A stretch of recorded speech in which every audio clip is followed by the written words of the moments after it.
Bela Lugosi, Dracula's final costume. Bela Lugosi spent his career haunted by Dracula, so much so that when he died in 1956, he was buried wearing the infamous cape. But that wasn't the strangest part of his death. The actor's cause of death was listed as a heart attack, technically coronary occlusion, at the age of 73. By that time, Hollywood had long since moved on from him. His health had been declining for years, worsened by chronic pain and an addiction to morphine and methadone. He died nearly penniless in a modest Los Angeles apartment. Despite once being a major horror star, the Dracula legend hadn't been kind to him in his later years. The roles dried up. The money disappeared. By the time of his death, he was more of a Hollywood relic than a legend. But the real horror began after he was gone. Lugosi never publicly stated he wanted to be buried in his Dracula costume, yet when the funeral was arranged, that's exactly what happened. His son, Bela Lugosi Jr., later insisted this wasn't his father's wish. It was a decision made by his ex-wife, Lillian, along with actor Vincent Price. The intention was to honor his most famous role, but did Lugosi himself ever want to spend eternity trapped in the cape that defined and cursed his career? That part remains murky.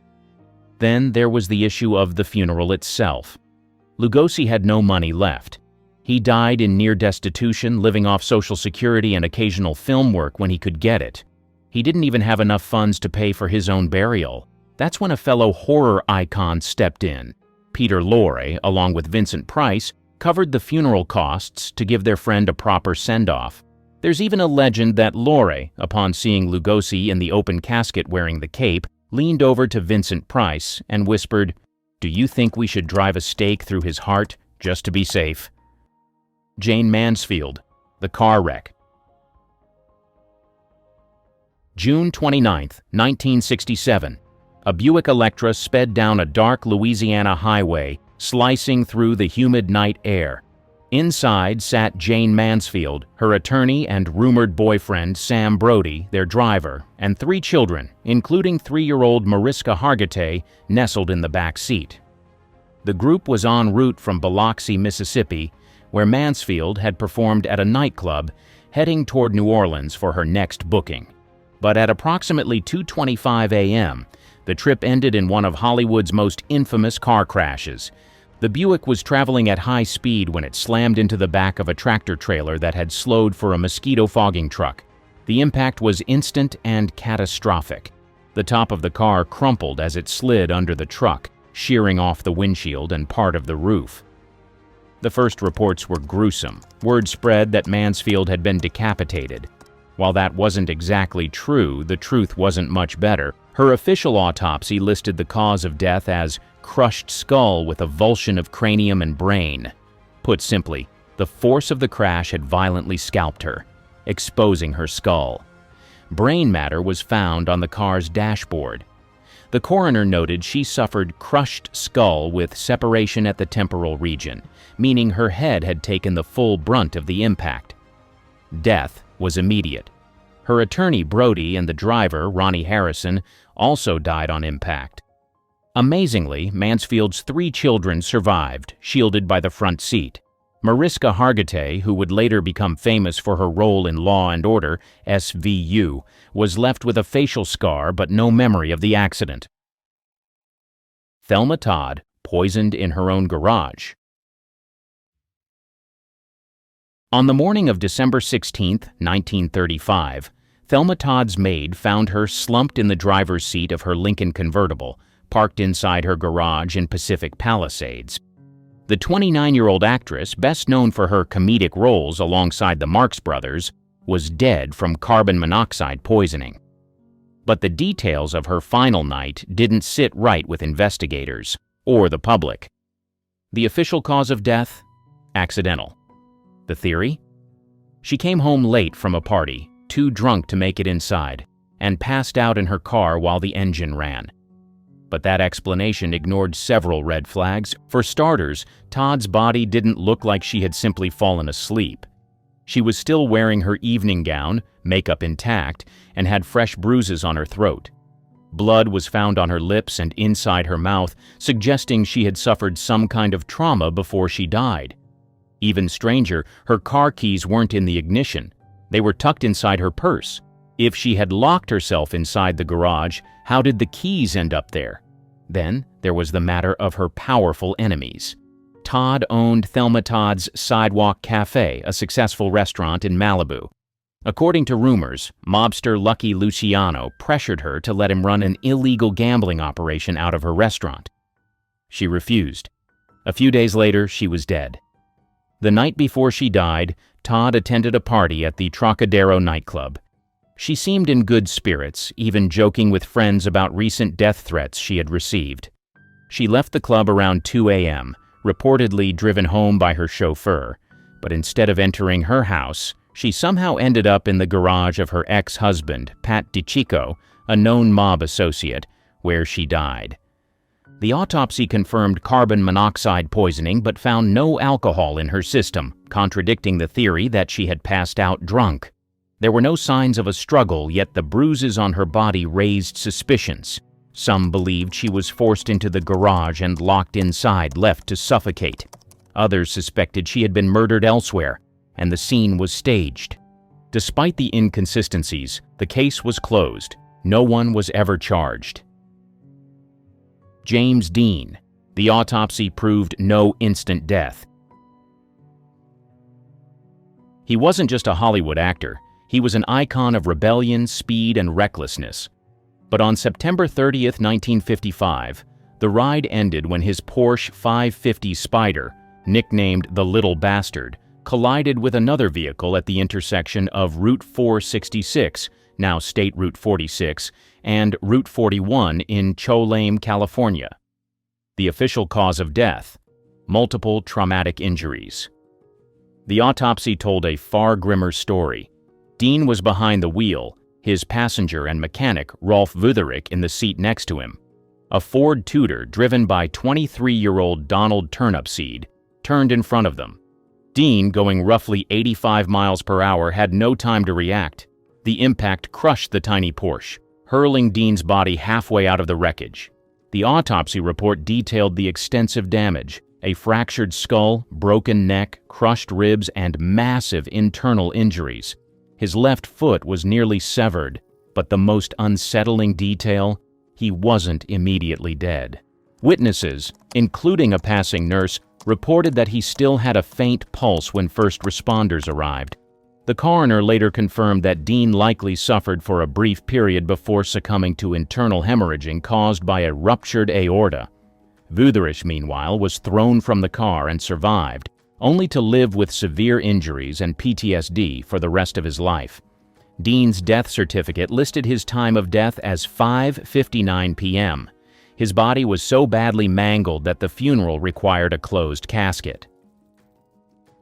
Marilyn Monroe, the overdose. Official cause of death confirmed a lethal dose of barbiturates, Nembutal, and chloral hydrate. But here's the thing: her stomach was empty. No traces of capsule residue, no sign of her swallowing over 40 pills. Just a body, face down, bruised, and a housekeeper who changed her story multiple times. The timeline was a mess. Monroe's psychiatrist, Dr. Ralph Greenson, reportedly broke into her room at 3:30 a.m. and found her dead.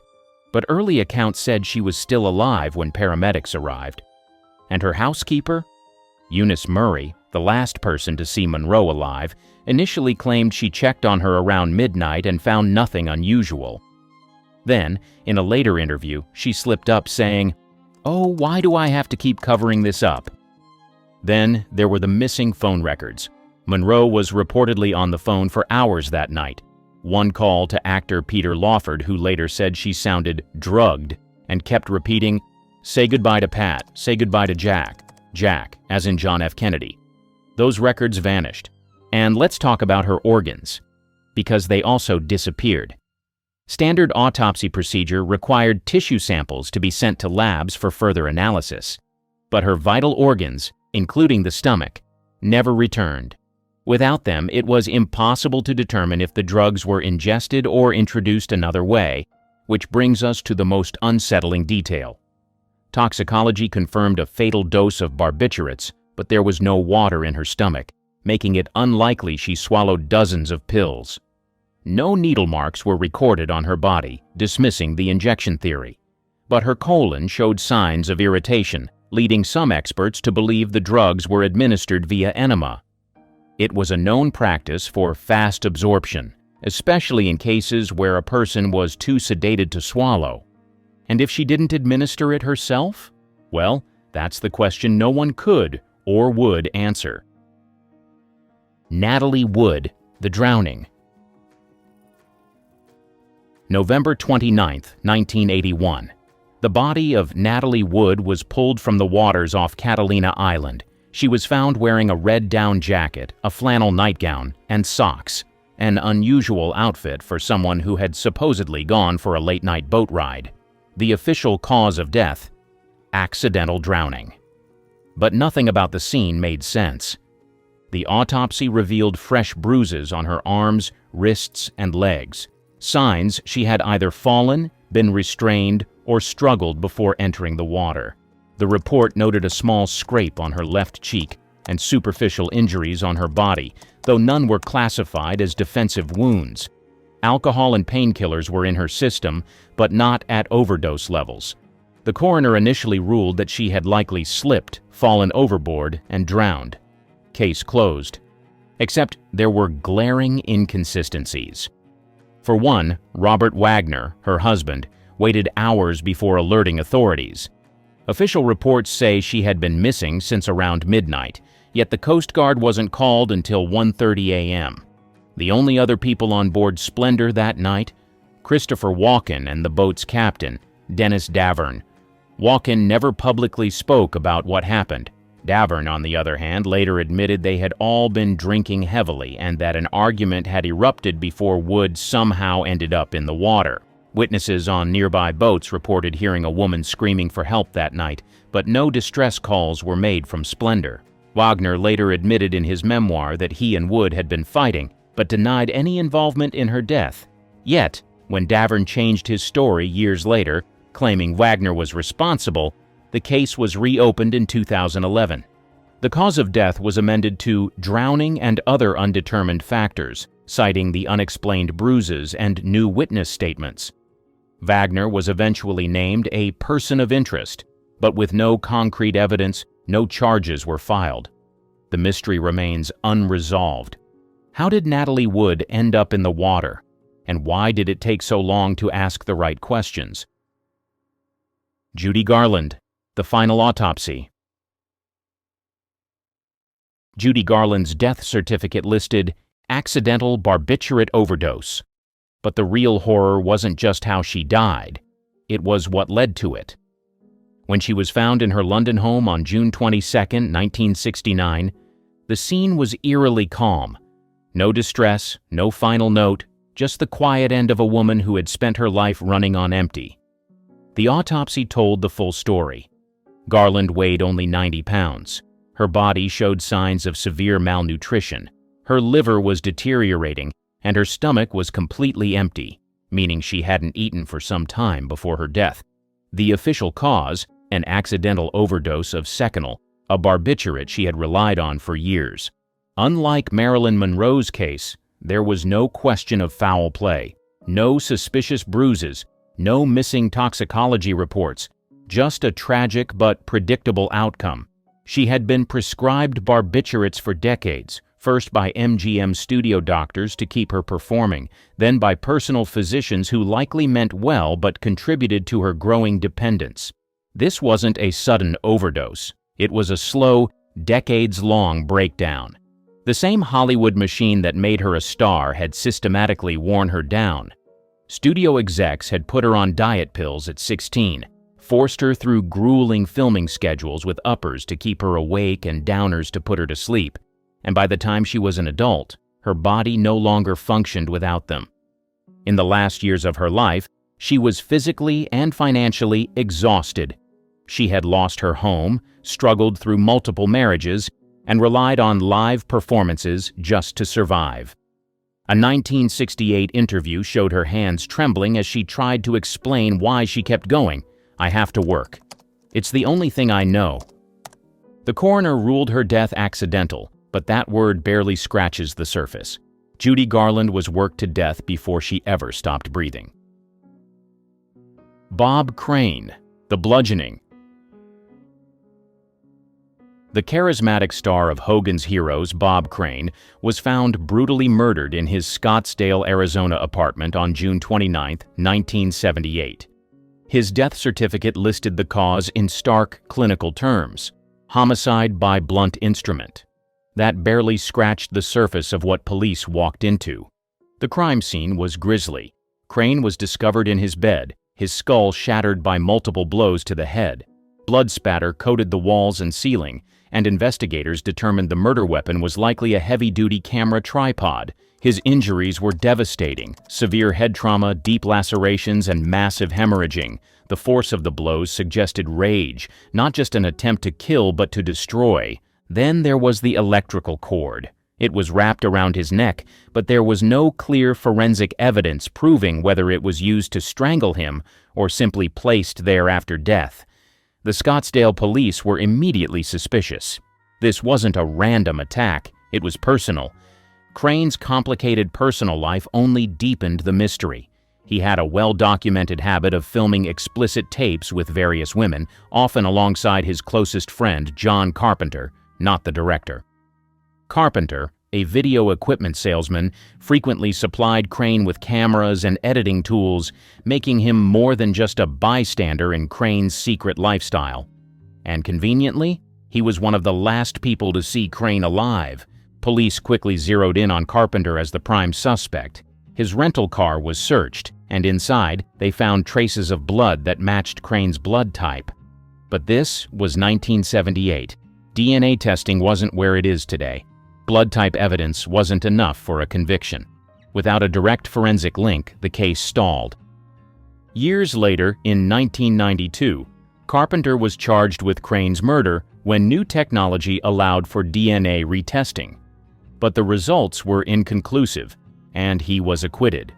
To this day, Bob Crane's murder remains officially unsolved. Sharon Tate, the gruesome reality. August 9, 1969. Sharon Tate's body was discovered inside the home she shared with her husband, director Roman Polanski, in Benedict Canyon. The address, 10,050 Cielo Drive, would forever be tied to one of the most horrific crimes in Hollywood history. But beyond the newspaper headlines and the chilling Manson family mythology, her autopsy revealed a reality even more brutal than the world initially knew. The official cause of death: multiple stab wounds. The coroner's report, however, exposed a level of savagery that defied logic. Tate, 8 months pregnant, was stabbed 16 times, with 5 wounds considered fatal. Despite her pregnancy, she showed clear signs of trying to defend herself. Cuts and slashes on her arms and hands indicated she had fought back.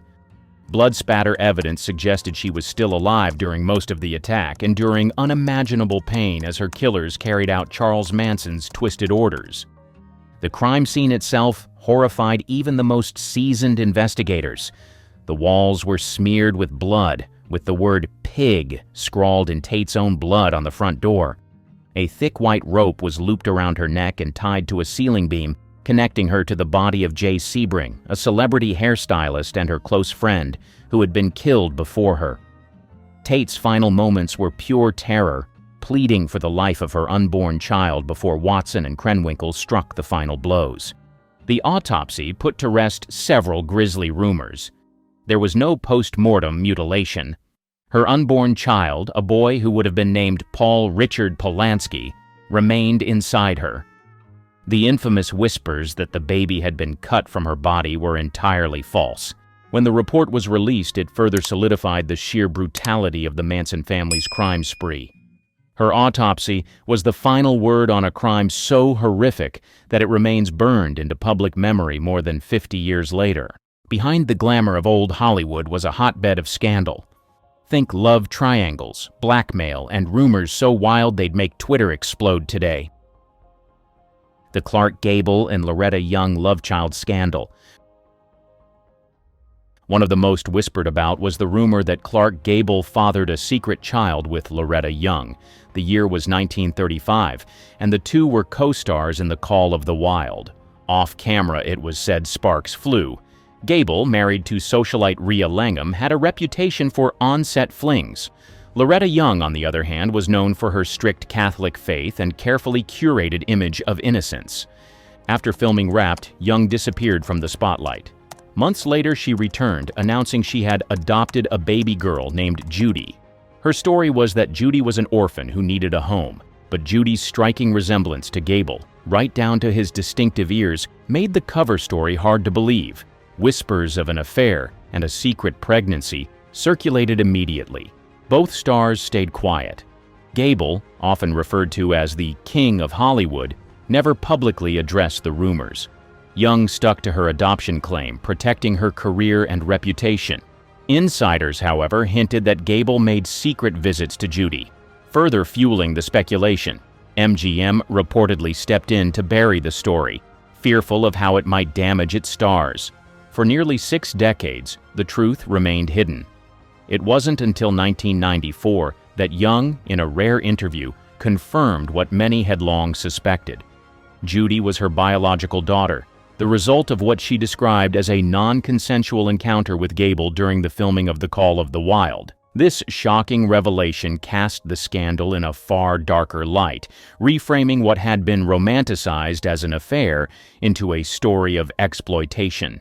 The confession added complexity to both Gable and Young's public personas.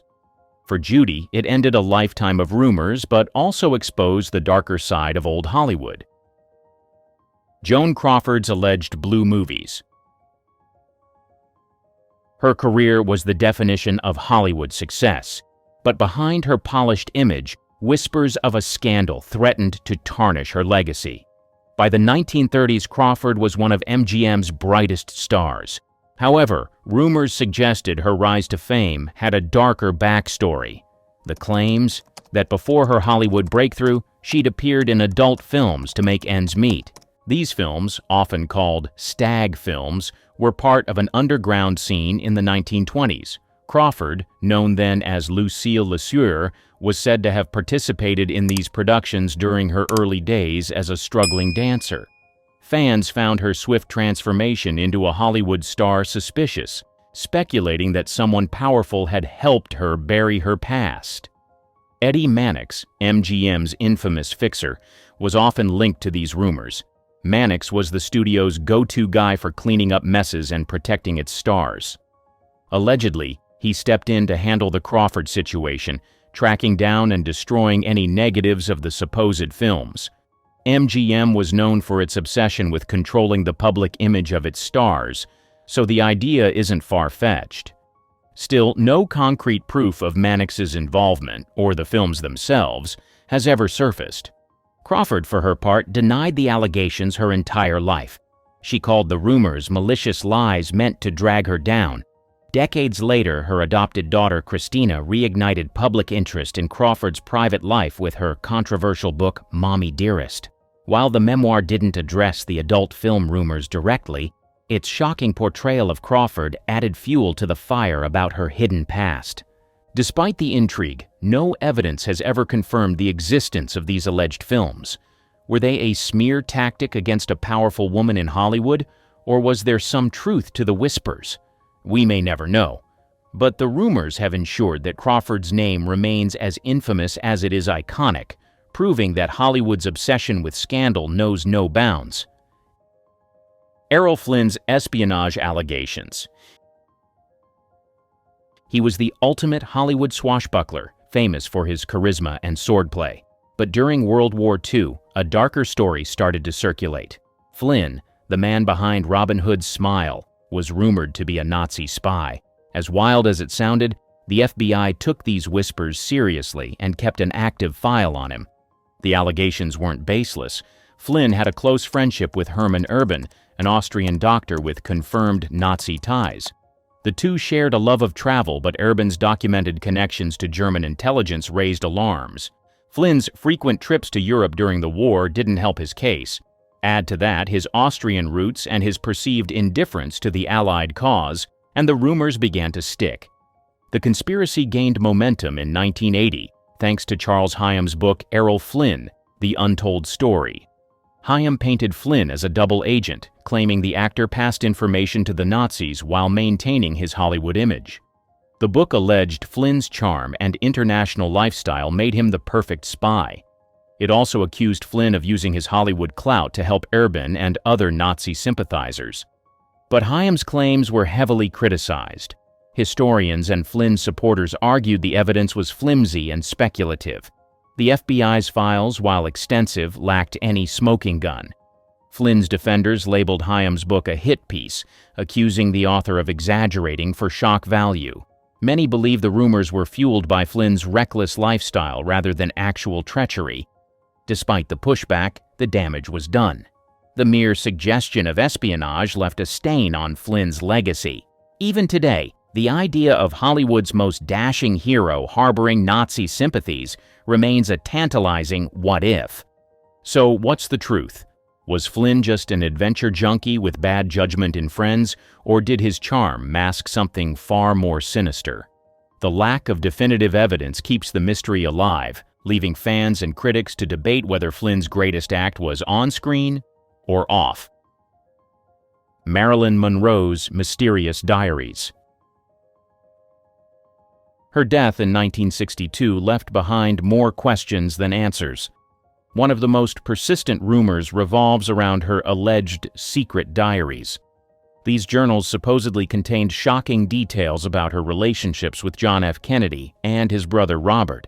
For decades, these rumored diaries have fueled conspiracy theories and added to the intrigue surrounding Monroe's life and death. Monroe was known for keeping journals. She used them to write poetry, reflect on her life, and document personal experiences. Biographer Anthony Summers, in his book Goddess: The Secret Lives of Marilyn Monroe, suggested she recorded sensitive details from conversations with the Kennedys. Allegedly, some entries included political secrets and information that could have made her a liability. The circumstances of Monroe's death have only added to the speculation. Found lifeless in her Brentwood home, she was officially ruled a victim of a barbiturate overdose. However, the involvement of the FBI and LAPD in the investigation raised eyebrows.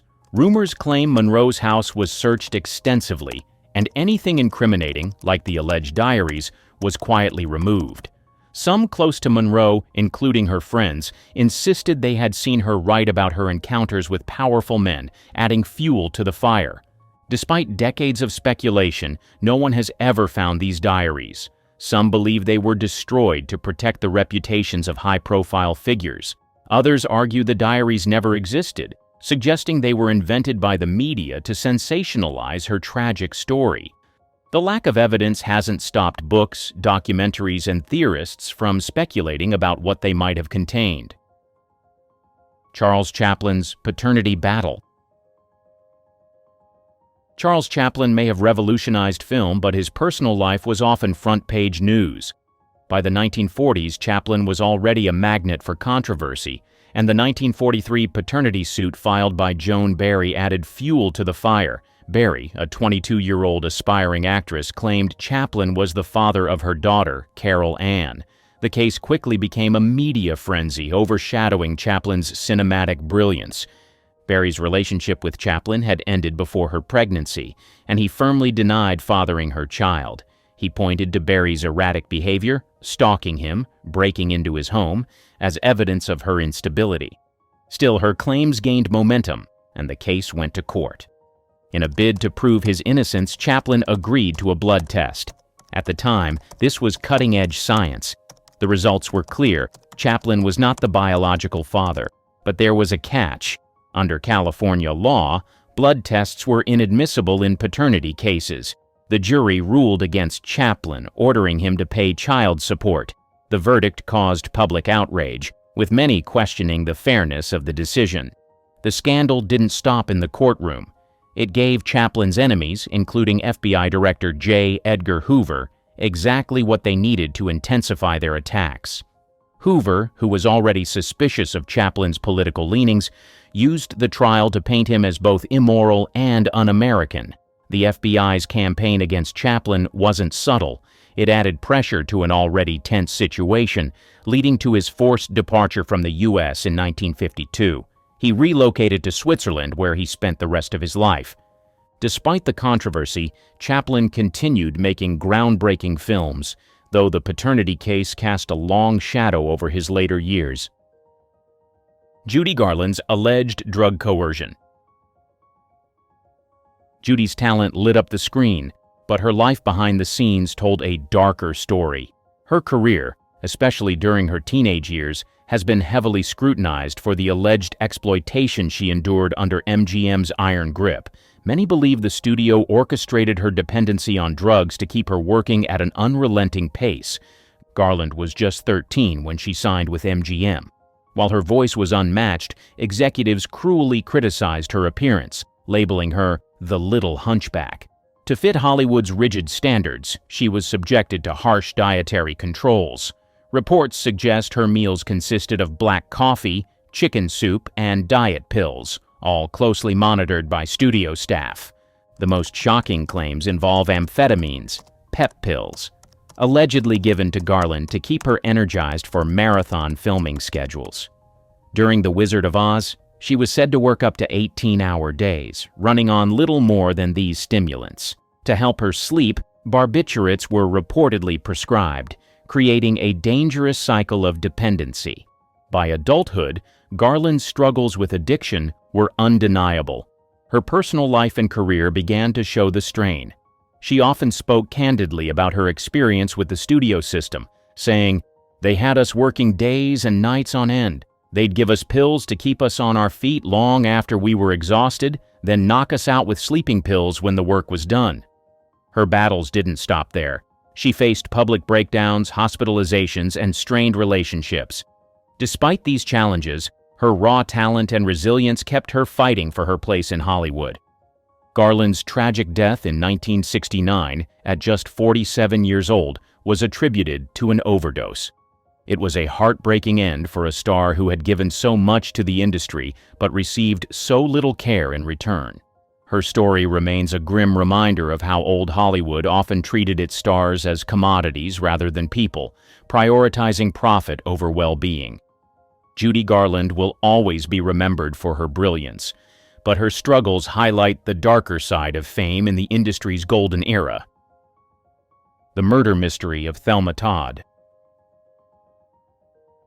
Her death in December 1935 stunned Hollywood. Known as the Ice Cream Blonde, she was beloved for her comedic timing and glamorous looks. At 29, Todd was a star on the rise, transitioning from silent films to talkies with ease. She also ran Thelma Todd's Sidewalk Cafe, a hotspot for celebrities along the Pacific Coast Highway. But her success was overshadowed by her mysterious death, which has remained unsolved. Todd's body was found slumped in her car inside the garage of her lover and business partner, Roland West. The garage, located above her cafe, became the center of intense speculation. The coroner ruled her death accidental, caused by carbon monoxide poisoning from her car's running engine. Still, the details surrounding her death didn't add up, sparking rumors that refused to die. Weeks before her death, Todd allegedly received threats from mobsters demanding money from her cafe. Organized crime figures saw her business as prime real estate for their operations. Her refusal to comply may have put her in danger. Adding fuel to the fire, Todd was seen arguing at a party the night before with her ex-husband, Pat DeSico, who had known mob connections. Then there was Roland West. West's controlling behavior and rocky relationship with Todd made him another prime suspect in the public's eyes. Some believed West locked her in the garage after an argument, not realizing the car was still running. West's shifting accounts of that night only deepened the suspicion. The coroner's report didn't help matters. It mentioned minor bruises on Todd's face and body, leading to speculation about a possible struggle. Yet there were no clear signs of foul play, leaving investigators without solid evidence. Despite the public outcry, the case was closed as an accidental death. Thelma Todd's story is still a favorite among true crime buffs. Was it a tragic accident? A mob hit? A lover's quarrel gone horribly wrong? The truth remains elusive, ensuring her death remains one of Hollywood's most talked-about mysteries. Rock Hudson's hidden truth. He had it all: looks, charm, and a career most actors could only dream of. He became Hollywood's go-to leading man in the 1950s, starring in romantic hits that solidified his image as the ultimate symbol of masculinity. Fans loved him, studios relied on him, and his name alone could sell out theaters. But behind the perfectly polished exterior was a secret that Hollywood worked overtime to keep hidden. Rumors about Hudson's sexuality began circulating early in his career.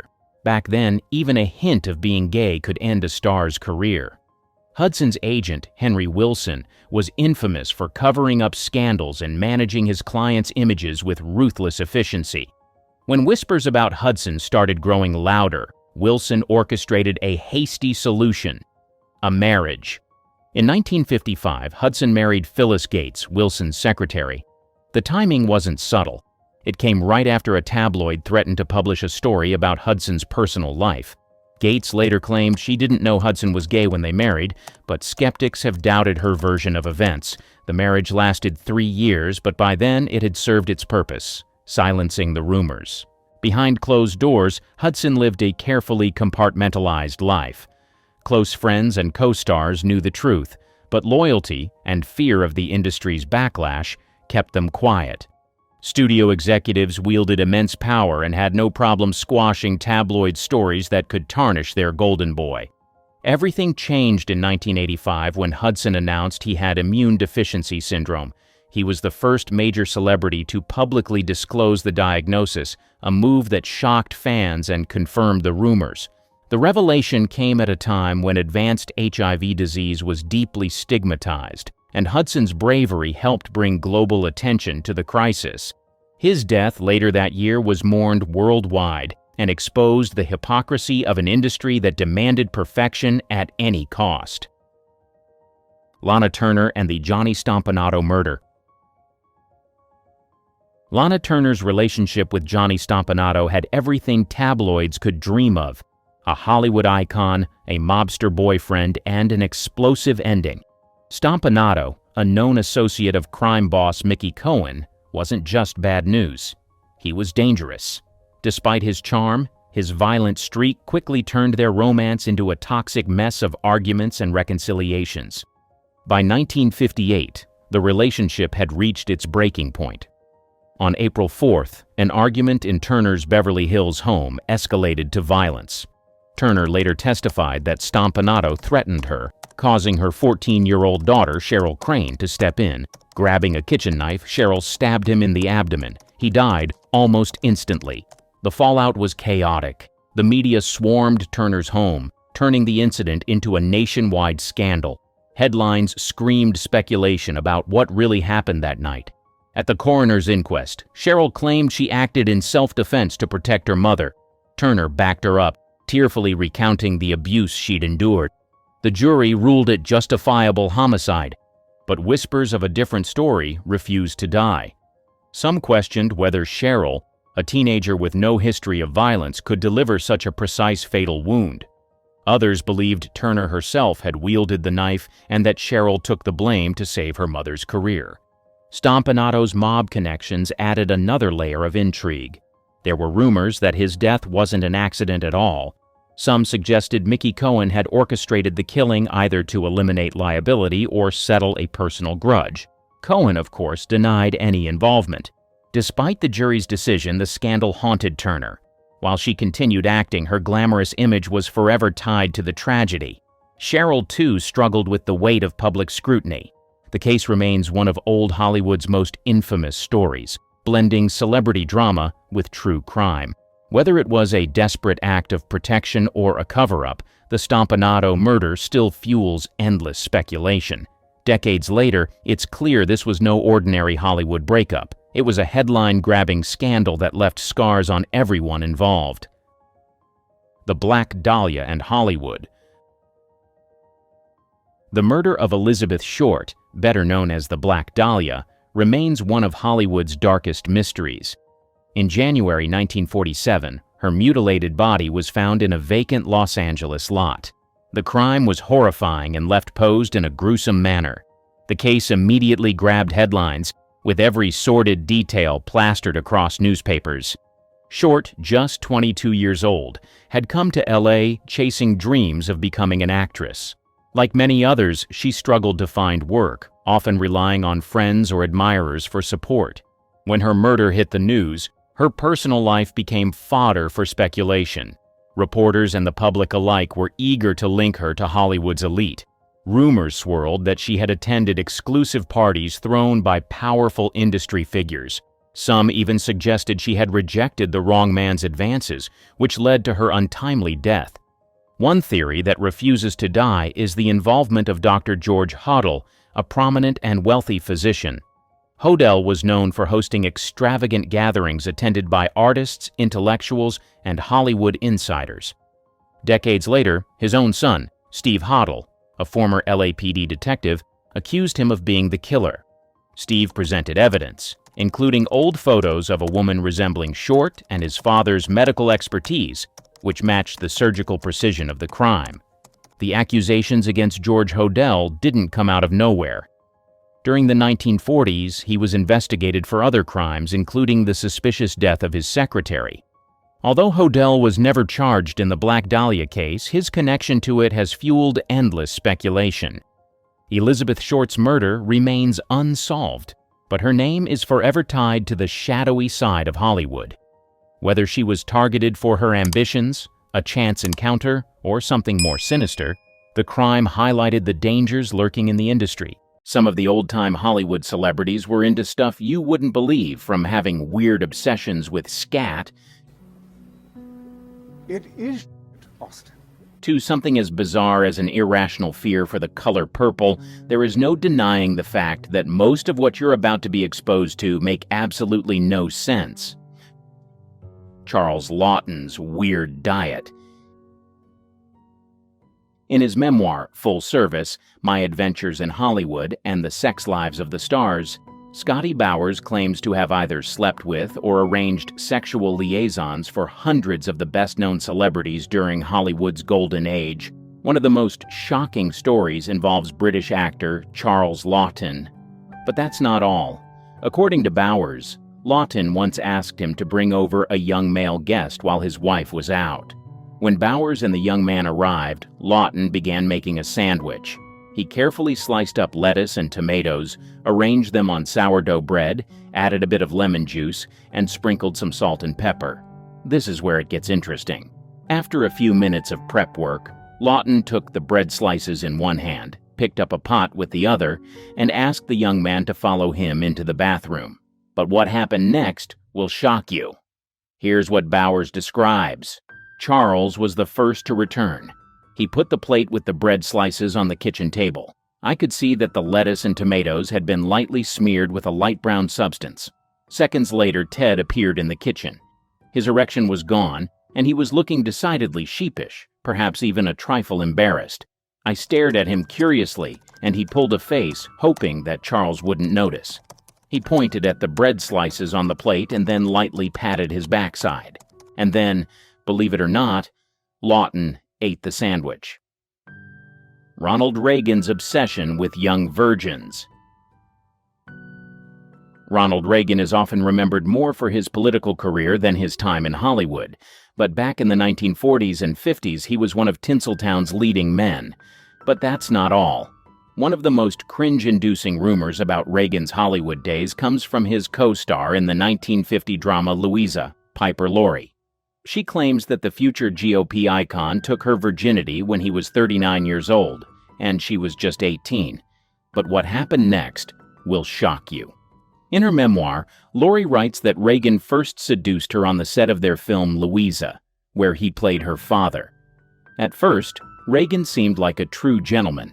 He even asked Laurie's mother for permission to take her on a date. Sounds charming, right? But instead of the glamorous evening Laurie had imagined, Reagan took both her and her mother to his house, where he cooked hamburger steak and salad. This is where it gets interesting. After dinner, things took a strange turn. Reagan led Laurie back to the bedroom.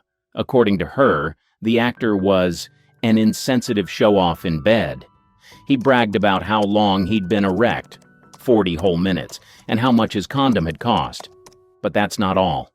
Laurie also recounts that Reagan was far from a considerate lover. Not only did he fail to pleasure her, but when she mentioned her lack of an orgasm, his response was harsh and critical. According to her, he said, "There's something wrong with you that you should fix."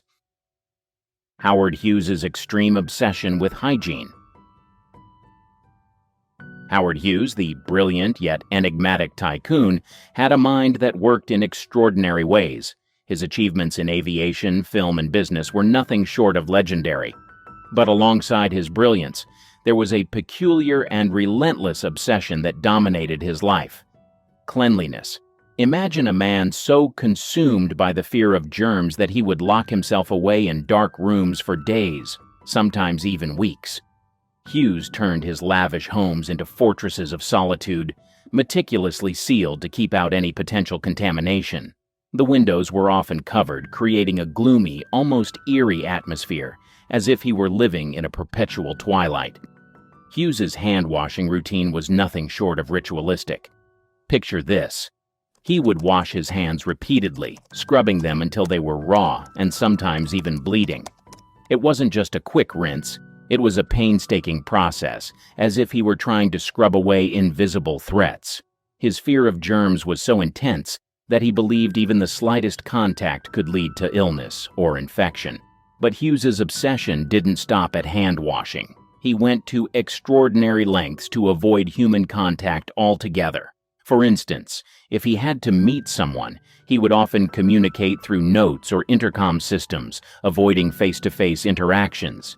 He would use tissues to touch objects and had a meticulous system for handling everyday items to ensure they remained uncontaminated. Hughes's peculiarities extended to his instructions to staff and associates. He once demanded that all canned food be meticulously washed and scrubbed before opening. Imagine the bewilderment of his staff as they followed these bizarre instructions, knowing that any deviation could trigger one of Hughes's infamous outbursts. Even when he was flying, Hughes couldn't escape his fears. His custom-built planes were designed with his germaphobia in mind.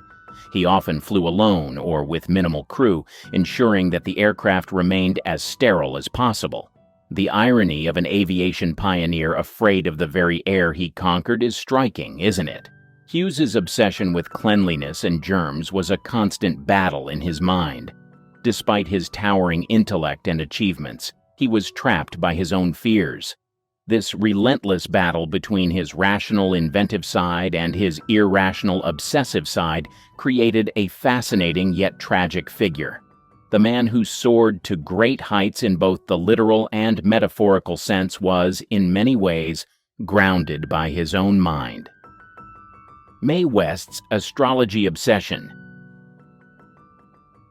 Mae West, a name synonymous with boldness and wit, was a star who dazzled both on and off the screen. But behind her larger-than-life persona and sultry quips lay a fascination that guided many of her choices: astrology. Mae West was deeply obsessed with astrology. This wasn't just a casual interest or a passing fancy, it was a central pillar of her decision-making process. Imagine a woman who, despite her confidence and unshakable self-assuredness, would not make any major life decisions without first consulting her astrologer. Whether it was a career move, a personal relationship, or even the timing of her day-to-day activities, the stars had to align for Mae. Her belief in astrology was so profound that it influenced her creative work. She wrote a play called The Constant Sinner, which was steeped in astrological themes. The narrative wasn't just a backdrop for her characters. It was interwoven with the celestial movements and zodiac signs that Mae believed so deeply in. This wasn't just art imitating life. It was life, love, and destiny dictated by the cosmos. Think about the confidence and assertiveness Mae West exuded in every role she played and every public appearance she made. Now imagine that same woman, with all her bravado, quietly consulting her astrologer in private, seeking guidance from the alignment of planets and stars. It's a striking contrast, isn't it? The idea that such a powerful figure would defer to celestial charts and predictions adds a fascinating layer to her already complex persona. Astrology wasn't just a hobby for Mae West, it was a way of life. She saw the patterns and signs as a roadmap, helping her navigate the tumultuous landscape of Hollywood and her personal life. This deep-rooted belief in the stars provided her with a sense of control and direction, a way to make sense of the often unpredictable nature of fame and fortune. Marlene Dietrich and collecting men's clothes. Beyond her screen persona, Marlene had an intriguing obsession that set her apart from her contemporaries, a fascination with men's clothing. This wasn't just a passing fancy or a quirky interest. It was a profound passion that influenced both her personal life and her public image. Dietrich didn't merely collect men's clothing, she wore it with a sense of ease and confidence that challenged the norms of her time. In an era when women were expected to adhere to strict fashion conventions, Dietrich's choice to don suits, trousers, and tailored shirts was nothing short of revolutionary. Picture her walking into a Hollywood event in a perfectly fitted tuxedo, her hair meticulously styled, and her makeup flawless. The image was striking and unforgettable, making a powerful statement about gender and fashion. She was one of the first women to popularize androgynous fashion in Hollywood. Her style wasn't about rejecting femininity, but about embracing a broader spectrum of identity. By wearing men's clothing, Dietrich played with societal expectations, blending masculinity and femininity in a way that was both provocative and liberating. She made it clear that clothing was an expression of self, not a strict adherence to gender norms. Dietrich's fascination with men's clothing went beyond the surface. She appreciated the craftsmanship, the structure, and the way these garments allowed her to move and present herself. Collecting these pieces became a hobby, a form of self-expression, and a way to assert her individuality. Imagine her private wardrobe, filled with an array of perfectly tailored suits, each piece carefully chosen and cherished. Her influence extended far beyond her personal collection. Dietrich's androgynous style inspired countless designers and fashion enthusiasts, paving the way for future generations to explore and embrace non-traditional fashion choices. She wasn't just a style icon. She was a pioneer who challenged the fashion industry's rigid boundaries. Peter Sellers' obsession against the color purple. Most people have typical fears like heights, snakes, or spiders, but Peter Sellers, he had a bizarre terror of the color purple. Now, Sellers' eccentricity wasn't the lovable, bumbling kind he often portrayed in his roles. It was far more chaotic and disturbing, making him a difficult person to be around. On film sets, Sellers was infamous for his explosive outbursts. Imagine him in a fit of rage, yelling at his wives, smashing dishes, and even brandishing a shotgun to vent his anger. His tantrums didn't stop there. He clashed with directors and producers, despite their higher status, and would often get lower-level staff fired if they crossed him. His erratic behavior was compounded by his vague racism and intense superstitions. One superstition in particular involved the famed director Vittorio De Sica. While they were working on After the Fox, Sellers saw De Sica berate a script girl for wearing purple. The director ominously declared that purple was the color of death. This statement profoundly impacted Sellers, who became convinced that the color purple could kill. From then on, Sellers' fear of purple dominated his actions. Any time he encountered the color, he'd fly into a panic, throwing tantrums and insisting it be removed. This irrational fear added yet another layer of unpredictability to an already volatile personality, making life around him a constant challenge. Charlie Chaplin's obsession with younger women.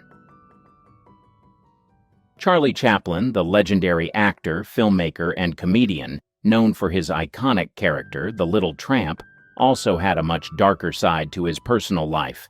Beyond the silver screen, Chaplin's relationships were the subject of much controversy, largely due to his well-known obsession with very young women. This fixation shaped his personal and professional life in ways that continue to spark debate. Chaplin's first marriage was to Mildred Harris in 1918, when he was 29 and she was just 16. Their relationship began when Harris was only 15, highlighting the significant age difference and Chaplin's preference for much younger partners. The marriage was short-lived, lasting only 2 years, but it set a precedent for Chaplin's future romantic endeavors. Following his divorce from Harris, Chaplin embarked on a series of relationships with teenage girls. His second marriage was to Lita Gray, who was 16 when they started their relationship and 18 when they married in 1924. Chaplin was 35 at the time. Their union was fraught with difficulties from the start. Gray's youth and inexperience clashed with Chaplin's controlling nature, leading to a tumultuous relationship that ended in a highly publicized and acrimonious divorce. The divorce proceedings revealed many sordid details about Chaplin's behavior, further cementing his controversial reputation. Despite the scandal, Chaplin continued to pursue young women. His third marriage was to Paulette Goddard, a rising star in Hollywood, who was 21 when they met, and Chaplin was 47. Though their marriage was kept relatively private and the age gap was not as stark as in his previous relationships, the pattern of significant age differences persisted. Chaplin's fourth and final marriage was to Una O'Neill, the daughter of playwright Eugene O'Neill. Una was just 18 when she married Chaplin, who was 54 at the time. This marriage, despite the age gap, proved to be the most stable and enduring of Chaplin's life. They remained together until Chaplin's death in 1977, and they had 8 children. Una's unwavering support and devotion seemed to bring Chaplin a semblance of the stability that had eluded him in his previous relationships. His preference for young women was not limited to his marriages. He was known to have numerous relationships with teenage girls throughout his life, often starting when the girls were still minors. This behavior, while not uncommon in the early 20th century, drew significant criticism and legal challenges. In one notable case, Chaplin faced a paternity suit from actress Joan Barry, who was 23 years younger than him. The case, which included allegations of coercion and manipulation, was widely covered by the media and further tarnished Chaplin's public image. The controversy surrounding Chaplin's relationships with young women has led to a complex legacy. On one hand, he is celebrated as a genius of early cinema, whose contributions to film and comedy are unparalleled. On the other hand, his personal life raises uncomfortable questions about the dynamics of power and exploitation. Chaplin's behavior reflects the broader societal attitudes of his time, where older men often pursued younger women, sometimes with dire consequences. Gloria Swanson's obsession with health and fasting. Gloria Swanson, one of Hollywood's most glamorous and enduring stars, was not only known for her striking beauty and acting prowess, but also for her intense dedication to health foods and fasting. Decades before the wellness industry became mainstream, Swanson was a pioneer in the realm of health and nutrition, turning her lifestyle into a fervent obsession that shaped her daily routines and public persona. Swanson's journey into the world of health foods and fasting began at a time when processed foods were becoming increasingly popular in America. Rejecting this trend, she delved into natural and organic eating habits, believing that what she consumed had a direct impact on her overall well-being and longevity. Her approach to diet was meticulous and uncompromising. She scrutinized every ingredient, ensuring that her meals were not only nutritious but also free from any artificial additives or preservatives. Her commitment to healthy foods extended beyond just eating organic produce. Swanson embraced a diet rich in raw vegetables, fruits, nuts, and seeds, long before such dietary choices became fashionable. She was particularly fond of juicing, often preparing fresh vegetable and fruit juices to maintain her energy and vitality. This dedication to a clean diet was not merely a fad for Swanson. It was a deeply ingrained lifestyle choice that she believed was essential for sustaining her health and beauty. In addition to her strict dietary habits, Swanson was a firm believer in the benefits of fasting. She would often embark on long fasts, abstaining from food for extended periods to cleanse her body and mind. These fasts were not just about physical health. Swanson saw them as a way to achieve mental clarity and spiritual renewal. Her fasting routines were rigorous, sometimes lasting several days, during which she would consume only water or freshly squeezed juices. This practice was unconventional and even controversial at the time, but Swanson was unwavering in her belief in its benefits. Swanson's obsession with health foods and fasting was also evident in her social interactions and public appearances. She often spoke about her dietary practices, sharing her knowledge and experiences with others. She became an advocate for healthy living, encouraging those around her to adopt similar habits. Her influence extended to her close circle of friends and colleagues in Hollywood, many of whom were inspired by her dedication and began to explore healthier lifestyles themselves. Her commitment to health was not without its challenges. Swanson faced skepticism and criticism from those who viewed her practices as extreme or unnecessary. However, she remained steadfast, confident in the knowledge that her choices were beneficial. Her dedication to health and wellness was a testament to her discipline and determination, qualities that also defined her illustrious career. Swanson's approach to health was holistic. She believed in the interconnectedness of physical, mental, and emotional well-being. This belief guided her lifestyle choices, from her diet and fasting routines to her emphasis on regular exercise and stress management. She practiced yoga and meditation long before these practices became popular in the West, as part of her daily regimen to maintain balance and harmony in her life. Her obsession with health foods and fasting also influenced her work. Swanson often took on roles that reflected her personal beliefs, portraying characters who embodied strength, resilience, and a sense of well-being.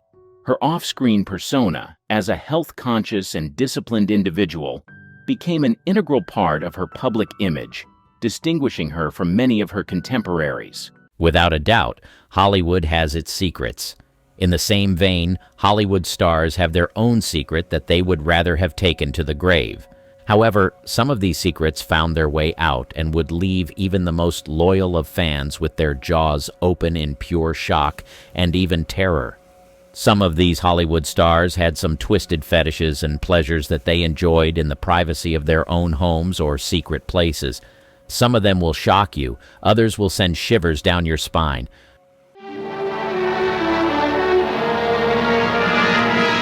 In the Golden Age era of Hollywood, there was less tolerance for affairs and illegitimate children.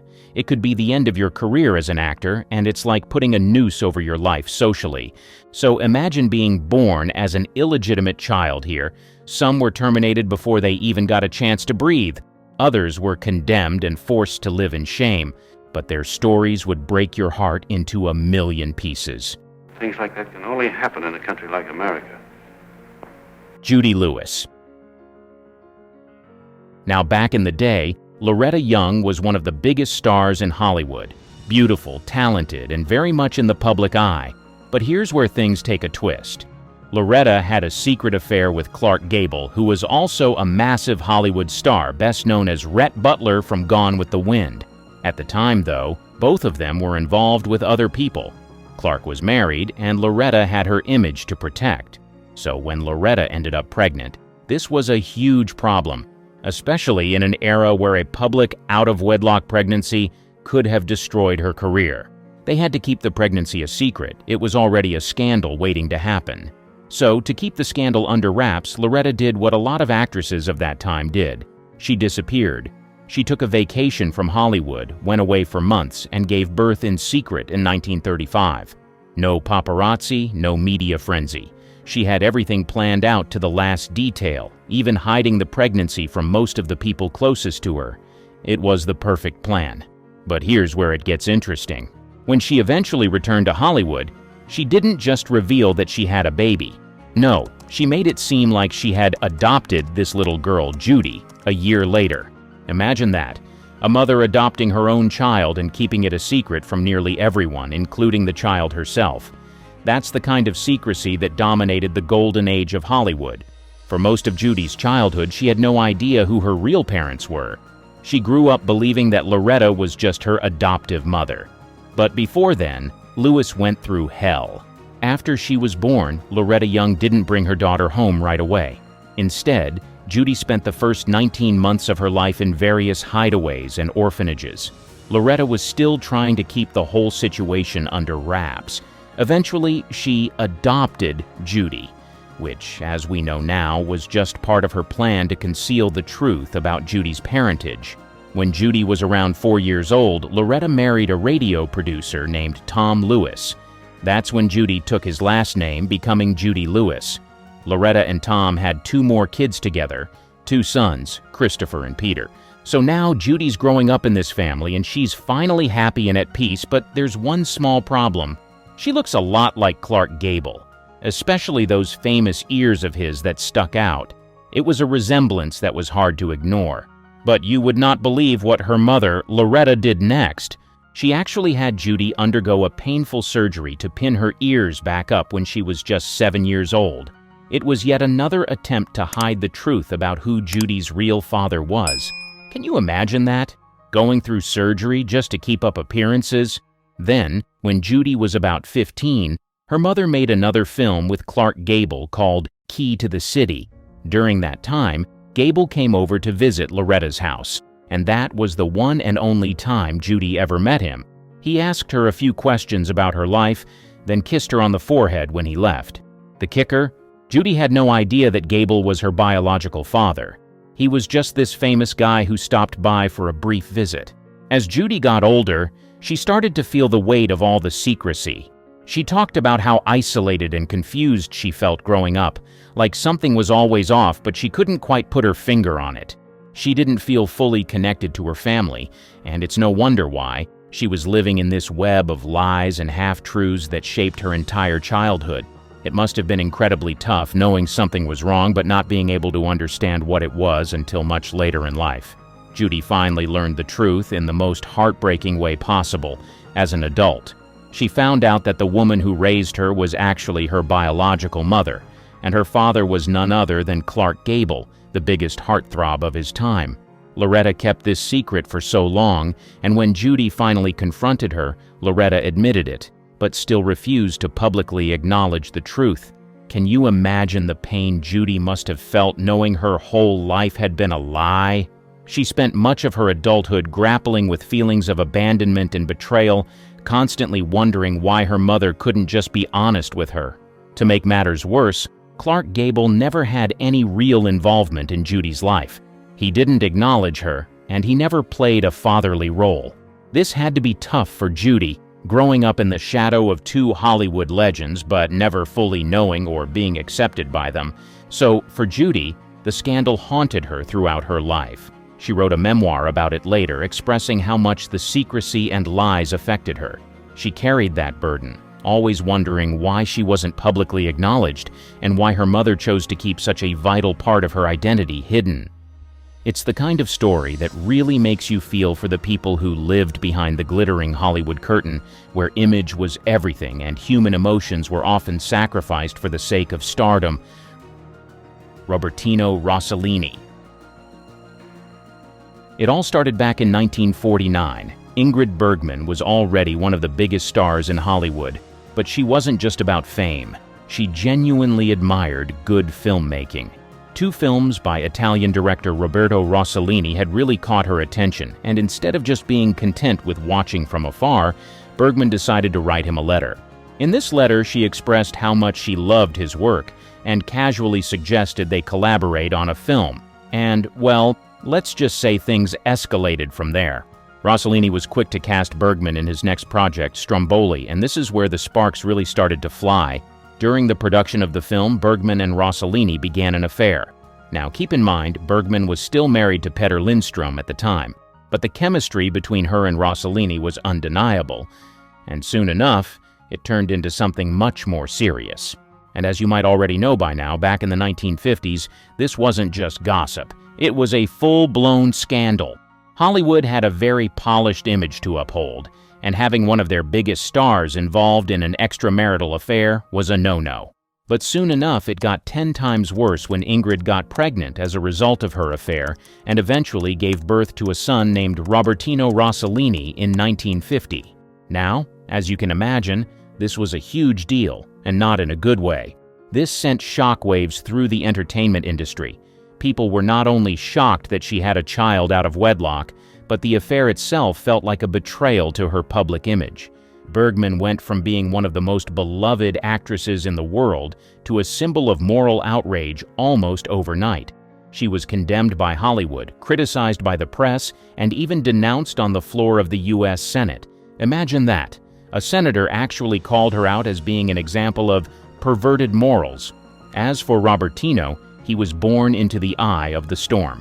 His very existence was the center of this scandal, and that had to have some serious consequences on his life.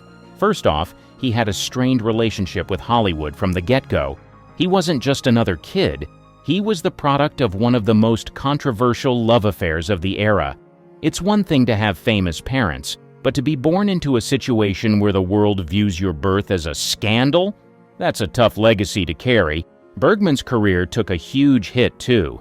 She was shunned by Hollywood for years, which meant that Robertino grew up in a time where his mother's name was often associated with disgrace, rather than the legendary actress she was.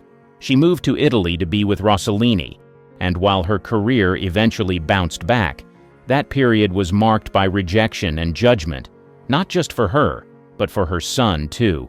Imagine growing up knowing that your birth was the reason your mother was ostracized from an entire industry. That's a lot for a kid to carry. The damage to Robertino wasn't just public, it was personal. Having to grow up in the shadow of such a high-profile affair with parents who were constantly in the media for their turbulent relationship must have been emotionally taxing. His childhood was essentially defined by his parents' scandal, and it's hard to feel like you're living a normal life when the world already has its opinions about your family before you even know what's going on. So, in a way, Robertino's life was shaped, and possibly even damaged, by the choices his parents made and the public's harsh reaction to those choices. He was innocent in all of it, but he still had to deal with the fallout, and that's a burden no child should have to bear. The child that was never born. It's the 1940s, and Gary Cooper is the ultimate Hollywood heartthrob, right? And then you've got Patricia Neal, a talented actress who absolutely adores him. They start this passionate affair, and it's the kind of scandal that makes headlines everywhere. But here's the problem. Cooper was already married, which added a whole layer of drama to the situation. Now, Patricia is head over heels for him, but the reality of their secret relationship weighs heavily on her. Can you imagine being in love with someone who's not really available? It's like being trapped in a plot of a melodrama, but it's real life, and it's messy. Then things get even more intense. Patricia finds out she's pregnant, and it's like a roller coaster ride of emotions. She's excited about the possibility of a new life, but that happiness quickly turns into dread because Cooper, worried about the inevitable scandal, pressures her to terminate the pregnancy. Here's this woman, madly in love, and then faced with a heartbreaking decision that she never saw coming. It's gut-wrenching to think about how alone and devastated she must have felt during that time. After the affair fizzles out, Patricia picks herself up and continues to shine in Hollywood. She earns some serious accolades for her performances, which is great and all, but you can't shake the feeling that that chapter of her life lingers like a shadow.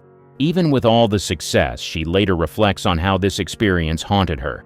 It's gut-wrenching to think that this child, innocent and unknowing, would never have the chance to laugh, cry, or grow up.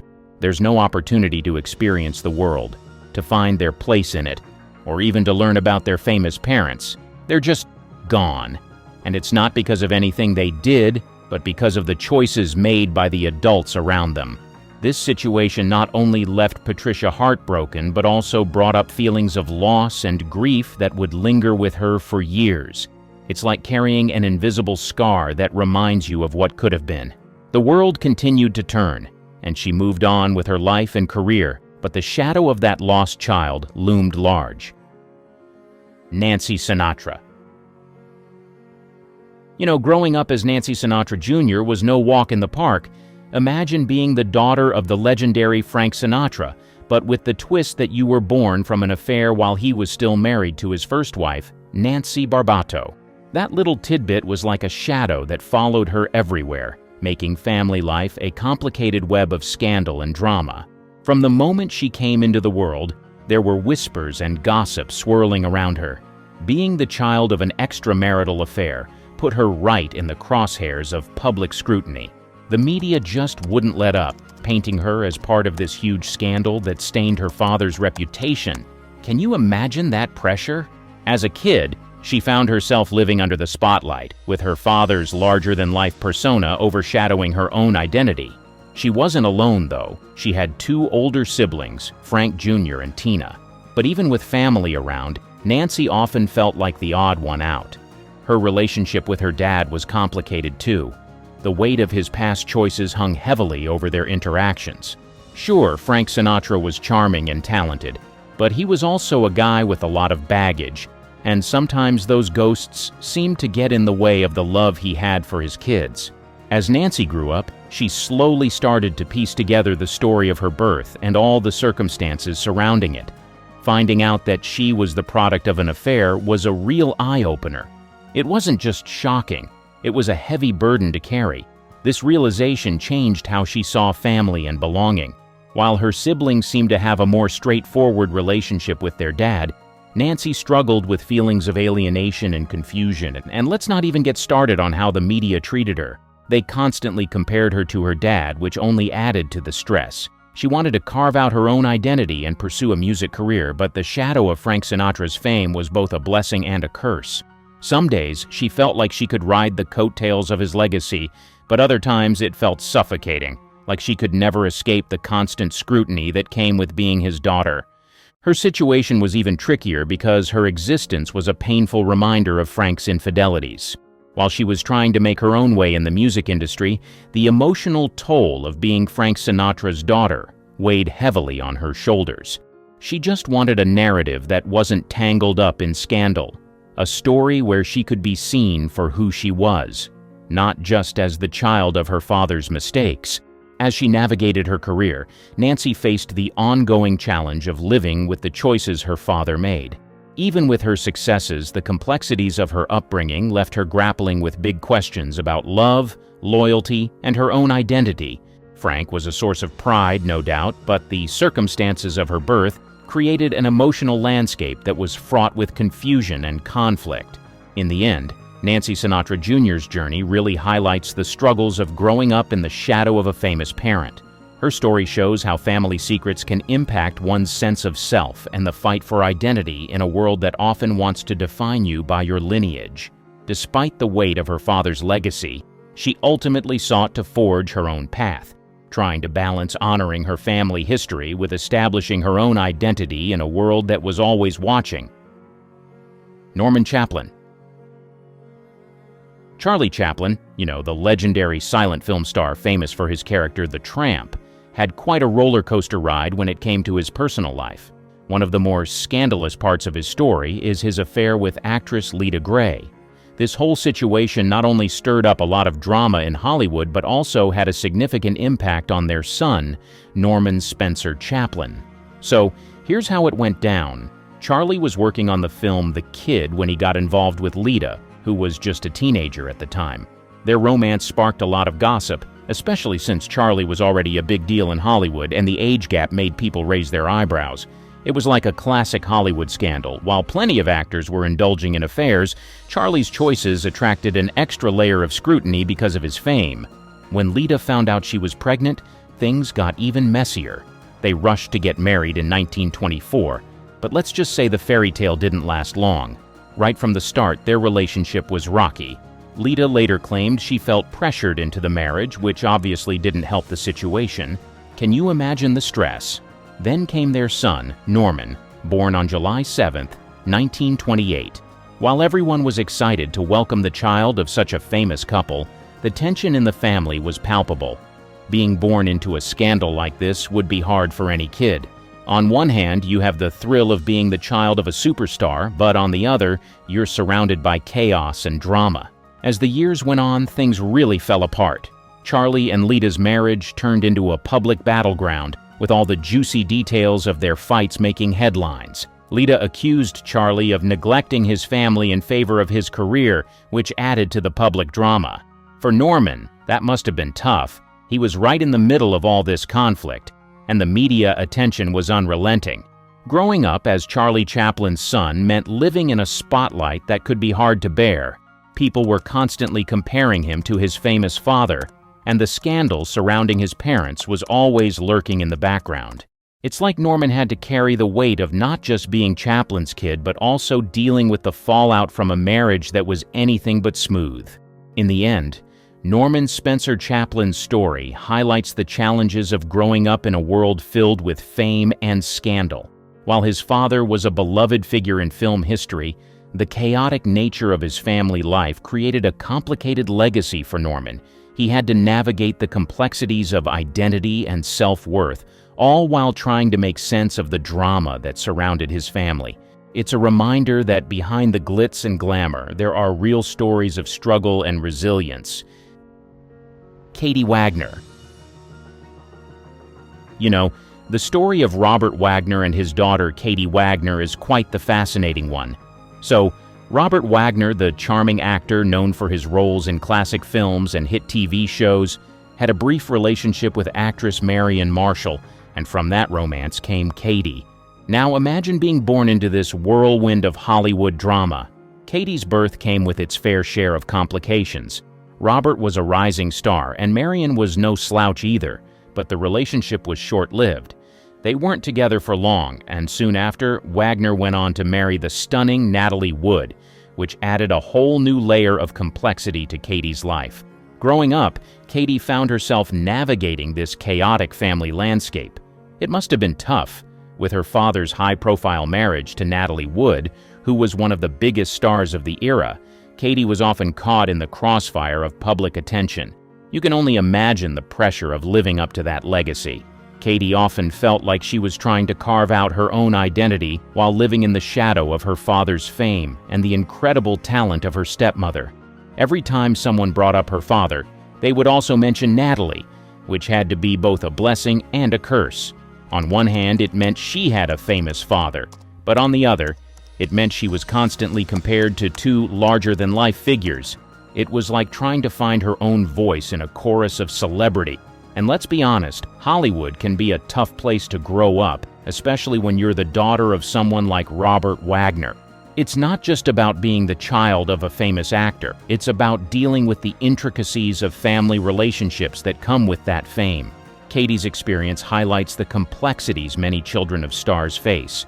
Even though Robert Wagner loved her and wanted the best for her, the dynamics of his relationships and the scrutiny from the media must have been challenging for her. It's a classic tale of trying to navigate a path when everyone else seems to have their eyes on your family drama, making it difficult to define who you are outside of that narrative. Ultimately, Katie Wagner's story is a reminder of the challenges that come with having a famous parent. It's a delicate dance of trying to embrace that legacy while also striving to stand out on her own terms. From extramarital affairs to pure undiluted lust on set, some of the stars of Hollywood's golden age just couldn't help their attraction. But following your passions has its own consequences, and for these stars, a love child they were not expecting was the result of their trysts. The response to having love children differed between these talented stars. As a matter of fact, some kept it so much a secret that you'd be shocked when you find out the truth. Michael Lindsay-Hogg. It is possible to hide an affair from the world, but the one thing that cannot be hidden is the striking resemblance between a child and his parents. Perhaps this was the reason why, no matter how much his mother denied it, Michael Lindsay-Hogg believed that his father was not the man he grew up with. He had a gut feeling that his father was an actor he had seen a couple of times. If you have ever come across the mind-blowing artistic works of Michael Lindsay-Hogg, you'll know that he is an embodiment of rare talent. Whether he is behind the scenes of films, theater, or music videos, he is the kind of director who stands out. But what if I told you that he probably got his creative abilities from his mother, Geraldine Fitzgerald, who was a talented old Hollywood actress? But that's not all. The man he suspected to be his father was none other than the legendary actor and director, Orson Welles. So, this leaves us with the question, why did Michael grow up believing that he was fathered by the famous actor? Well, let's go back to how it all started. In the 1930s, Michael's mother, Geraldine Fitzgerald, was a well-known actress. She was one of the actresses who captivated audiences at the time through her roles in films like Dark Victory and Poltergeist. Because she was famous, everyone knew she was married to Sir Edward Lindsay-Hogg. However, it was later rumored that she got into a brief affair with Orson Welles, who was married to Virginia Nicholson at the time. It was said that they were so attracted to each other that they moved their families to the same neighborhood so that they would be able to see each other often. This steamy affair allegedly led to the birth of Michael Lindsay-Hogg. Because the families lived close to each other, Michael grew up alongside his alleged half-sister, Christopher Wells Feeder. It will amaze you to know that Christopher once said that she always felt a sibling connection with Michael, but she could never explain why. When Michael began to suspect that Orson Welles was his biological father, he approached his mother, but she denied over and over again. Despite the fact that she denied the rumors, Michael saw through her and believed that she wasn't telling the truth. Although she took this secret to her grave, Michael was hell-bent on finding answers no matter how difficult it was. When he got older, he made up his mind to find the truth once and for all. He would later take a DNA test, and while some reports claimed that the test confirmed Olson was his father, other reports claimed that it was inconclusive. But perhaps the words of his mother's trusted friend, Gloria Vanderbilt, gave him the closure he needed. Gloria confirmed to Michael that Olson was indeed his biological father. One can only imagine the confusion and uncertainty young Michael nursed while growing up. It's good to know that he finally has some closure about the issue. Although his past was undoubtedly tumultuous and his parentage was undoubtedly complicated, Michael has grown to be a talented man. Michael Lindsay-Hogg, he is not like any other director you have seen before. You name it, he's done it. Film, TV, music videos, you name it. Remember the Beatles' rooftop concert in Let It Be? Yep, he captured that magic. And those iconic Beatles promo videos for Hey Jude and Revolution, his genius at work. But it's not just the Beatles. He's rocked with the Rolling Stones and jammed with Elton John, directing some seriously cool music videos. On the small screen, he's dipped his toes into classics like Brideshead Revisited and brought a touch of class to The Equalizer. And let's not forget his work in film, from the intriguingly titled Nasty Habits to the suspenseful The Sound of Murder. He's like the ultimate directorial all-rounder, spinning his magic across the entertainment universe for decades. This love child has grown to be a man who has fought to make his dreams come true. Judy Lewis. In an industry where everyone seems to know everyone's secret, the paternity of young Judy Lewis became a source of whispers and gossip. There was no denying that she looked like the then-famous actor Clark Gable, but she grew up believing that she was an adopted child. It all started when Gable and Loretta's parts crossed amidst the dazzling lights and opulent sets.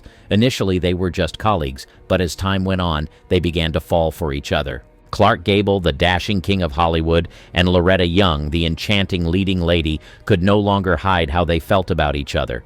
Their on-screen chemistry was palpable, but it was behind closed doors where their passion truly ignited, away from the watchful eyes of studio executives and gossip columnists. Amidst the breathtaking landscapes of film sets, their affair flourished, defying the moral codes and societal norms of the time. Loretta, with her starry eyes and porcelain beauty, found herself swept away by Gable's charm.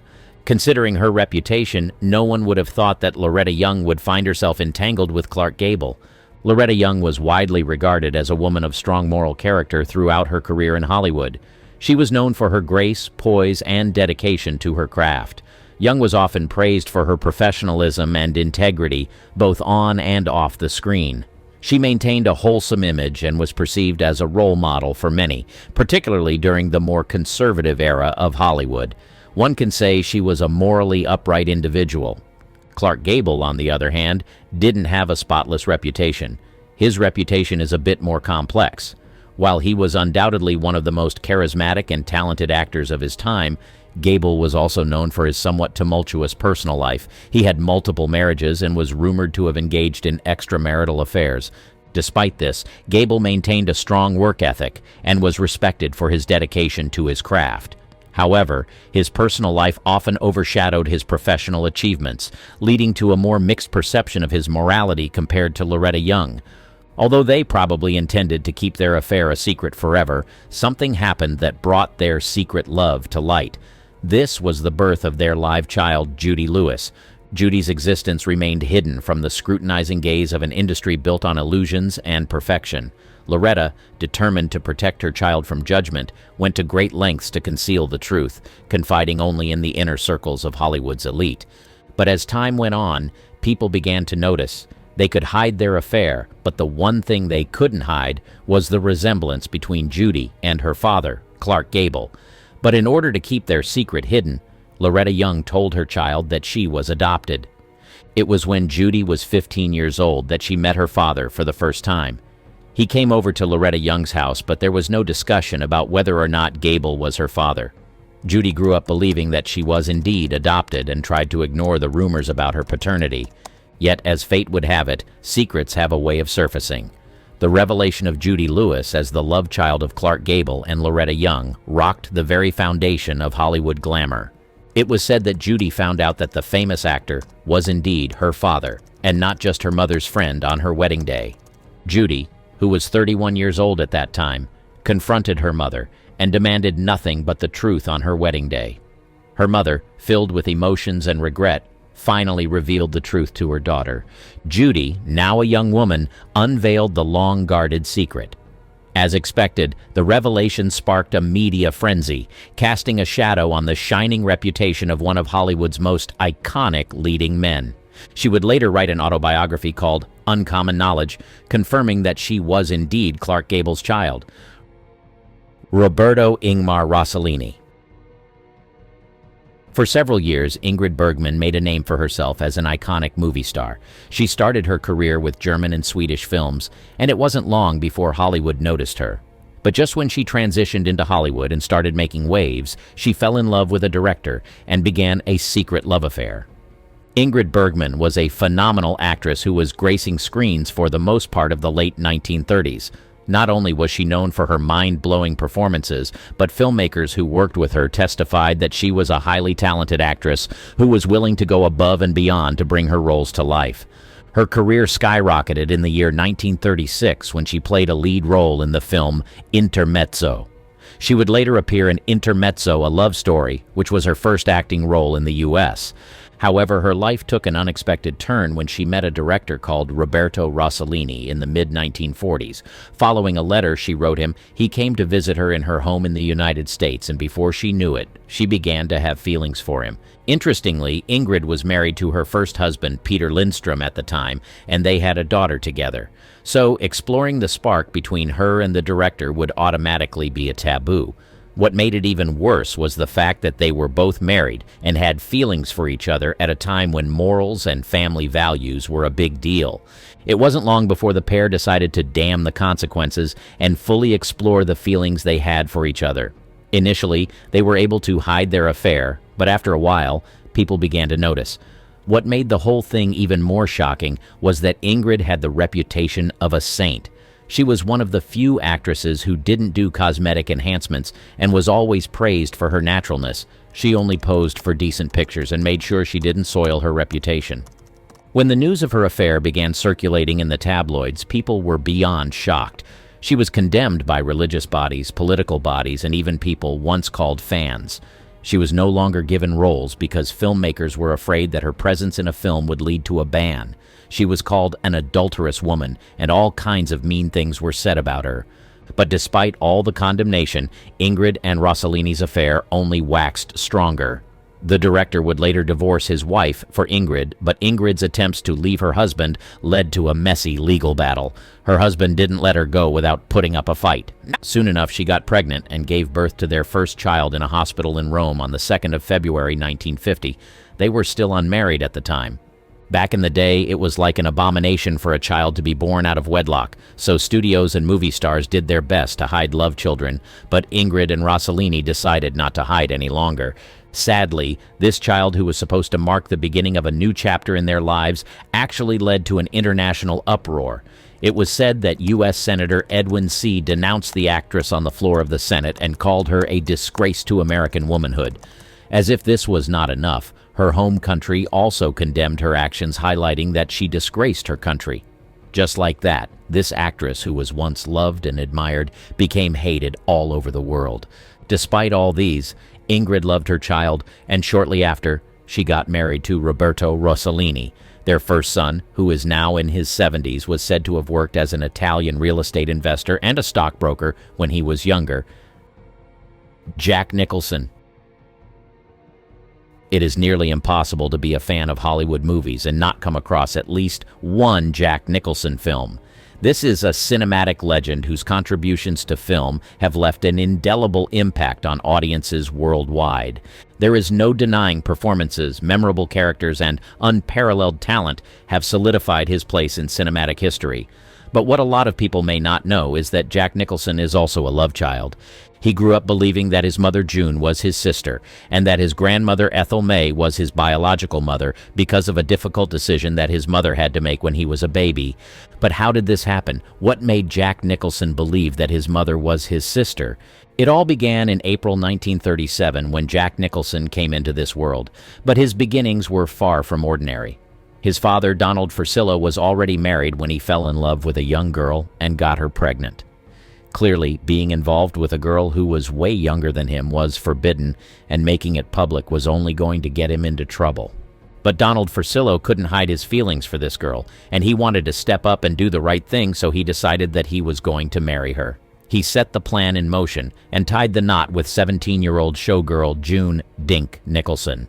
But it was only when she said, "I do," that she found out that this Italian-American showman, Donald Fursillo, was keeping a big secret.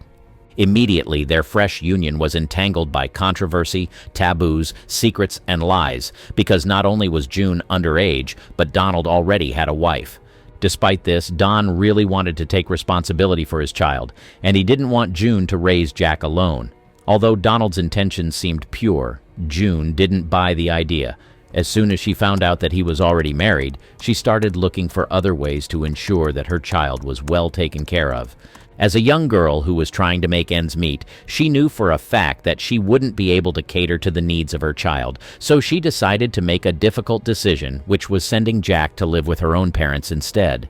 Because he began living with his grandparents at an early age, Jack grew up believing that his grandparents, Ethel and John Nicholson, were his parents. No matter how tempting it was, his mother never told him the truth about his biological parents. She treated him like a brother, even on days when she was yearning to play the role of a mother.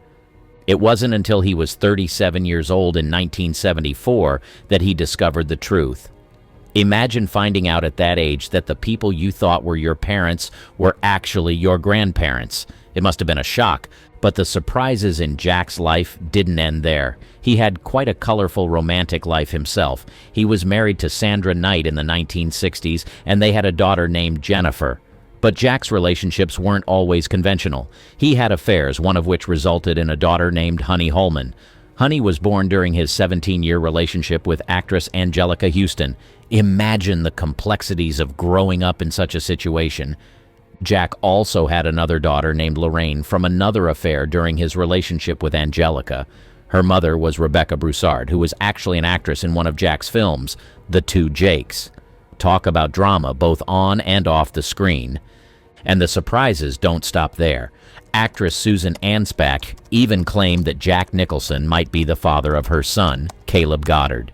It seems like Jack's life was just as dramatic and intriguing as the movies he starred in.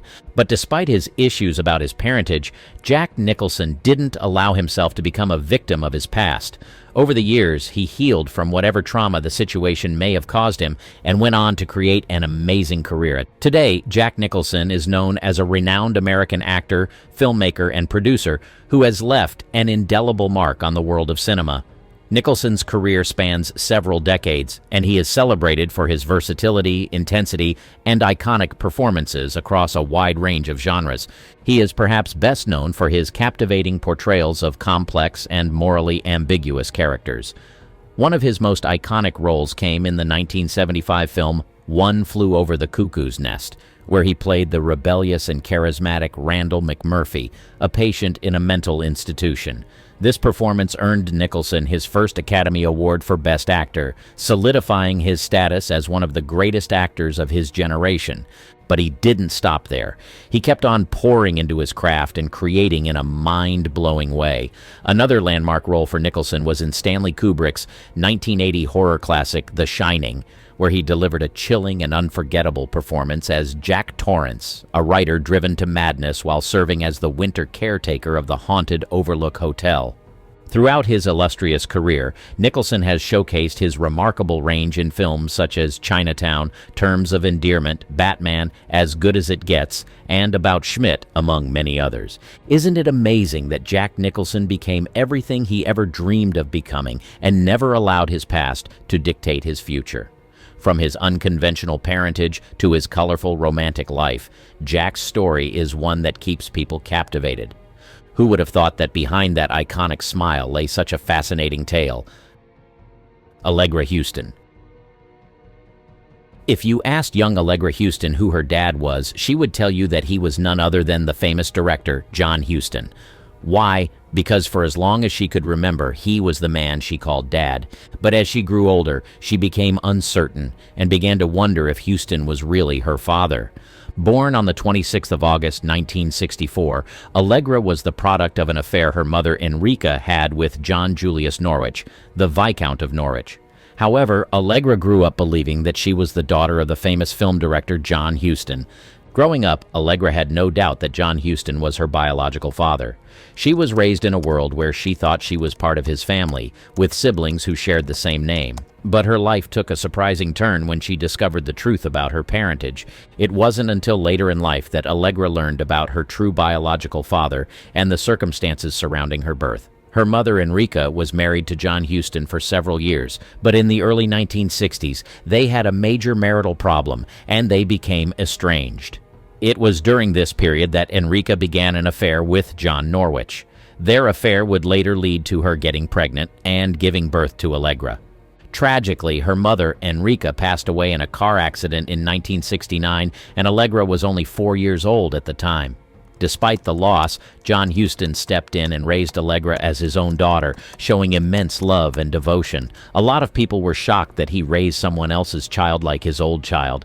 Imagine the emotions Allegra must have felt when she discovered the truth. How did she react? How did she come to terms with having two fathers and two sets of siblings? These are questions that likely ran through her mind as she navigated this complex family dynamic. Allegra eventually found solace in writing her autobiography, Love Child, a memoir of family lost and found. In this memoir, she didn't hold back as she delved into her unique upbringing, exploring the complexities of her identity as both American and English, and the challenges she faced growing up with this secret. But Allegra has not allowed her past to define her. She is now a successful writer, carving her own path in the world of literature. Despite the challenges she faced, she has embraced her past while building a fulfilling future of her own. Jean Arthur's journey through Hollywood was unlike any other. With a career that spanned over 3 decades, she delivered performances that have since become benchmarks of the golden age of cinema. Yet, for someone so visible on the silver screen, Arthur was a figure of profound privacy, her off-screen life a stark contrast to the characters she so vivaciously brought to life. But who was Jean Arthur truly? Beyond the laughter and the acclaim, beyond the roles that made her a household name, there lay a woman of complexity, a soul who sought solace away from the cacophony of fame. Arthur's reluctance to embrace her celebrity status, her battles with anxiety, and her eventual retreat from Hollywood form a narrative as compelling as any of her films. This video seeks to peel back the layers of Jean Arthur's quiet radiance, to explore the dichotomy of a woman who was both a beacon of talent on screen and an enigma off it. From her early days in silent films to her unforgettable roles in classics directed by the likes of Frank Capra and George Stevens, we delve into the life of a woman who, despite her best efforts to remain out of the limelight, left an indelible mark on the industry and on the hearts of those who watched her. The rise of Jean Arthur. Jean Arthur's journey to becoming a beloved icon of Hollywood's golden age is a tale of resilience, talent, and an unmistakable voice that captivated audiences worldwide. Born Gladys Georgiana Green in 1900 in Plattsburgh, New York, Arthur's early life was marked by frequent moves, reflecting a restless spirit that would later define her career. Her entry into the world of acting was not a straightforward path. It was paved with the kind of determination and grit that characterized many of Hollywood's self-made stars. Arthur's foray into acting began in the early 1920s, a time when the film industry was undergoing significant transformations. The silent era was in full swing, and Hollywood was a burgeoning hub of creativity and innovation. Arthur's initial roles were small, often uncredited parts in silent films, where her distinctive presence began to draw attention. Despite the limitations of these early roles, Arthur's persistence paid off, leading to more substantial parts that showcased her range and depth as an actress. The transition from silent films to talkies in the late 1920s and early 1930s was a tumultuous period for many actors, whose careers were abruptly ended by the new demand for a different kind of on-screen presence. However, for Arthur, the advent of sound cinema provided an opportunity to leverage her most unique asset, her voice. Described as a mix of a squeak and a melodious lilt, Arthur's voice became her signature, setting her apart from her contemporaries and endearing her to audiences and critics alike. Arthur's breakthrough came with her role in The Whole Town's Talking, 1935, a performance that showcased her comedic timing and charm. However, it was her collaboration with director Frank Capra that catapulted her to stardom. Films like Mr. Deeds Goes to Town, 1936, and Mr. Smith Goes to Washington, 1939, not only solidified her status as a leading lady, but also highlighted her ability to bring depth and authenticity to her characters, traits that would define her career. Despite her success, Arthur's relationship with fame was complex. Known for her reclusive nature and discomfort with the Hollywood publicity machine, Arthur's off-screen life was shrouded in mystery, a stark contrast to the vivacious and approachable characters she portrayed. The craft of comedy. Jean Arthur's ascent to the zenith of Hollywood stardom was marked by her unparalleled mastery of the screwball comedy genre, a style of film that became immensely popular during the 1930s and 1940s.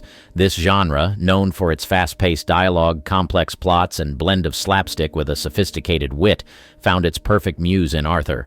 Her performances in Mr. Deeds Goes to Town and The Lady Eve are emblematic of her ability to navigate the intricate dynamics of screwball comedy, showcasing her talent for combining wit, charm, and a palpable sense of vulnerability. Mr. Deeds Goes to Town, 1936, directed by Frank Capra, was a pivotal film in Arthur's career. Cast opposite Gary Cooper, Arthur played the role of Babe Bennett, a sharp-witted reporter who falls for Longfellow deeds. Cooper, a simple man who inherits a vast fortune.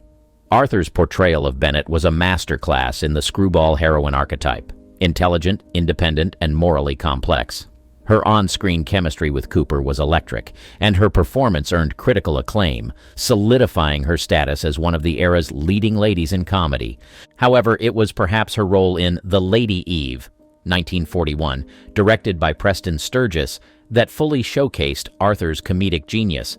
Though Barbara Stanwyck played the lead in The Lady Eve, Arthur's roles in similar screwball comedies of the era, such as The More the Merrier, 1943, demonstrated her adeptness at this genre.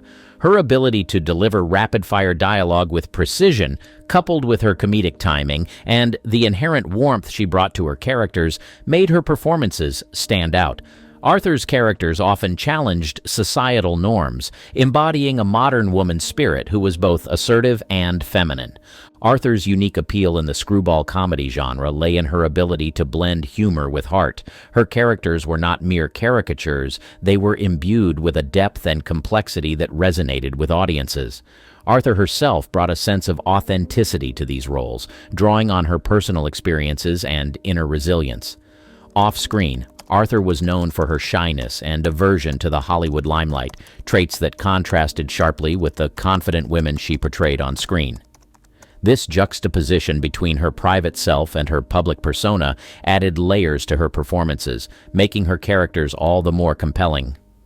Arthur's contribution to the screwball comedy genre extended beyond her individual performances.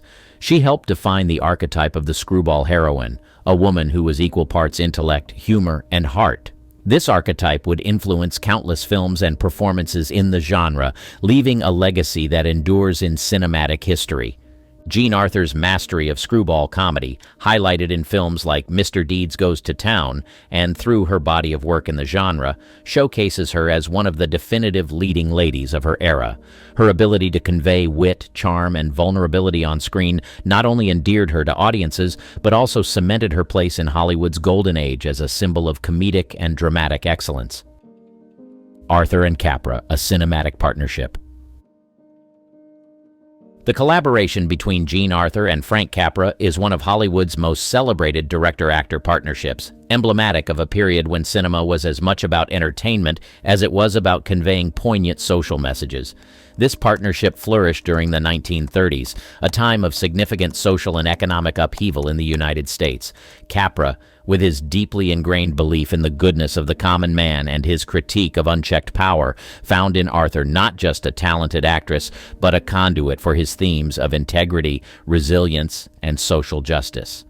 Their collaboration produced several films, but none more significant than Mr. Smith Goes to Washington, 1939, a film that has come to define American ideals of democracy and individual agency.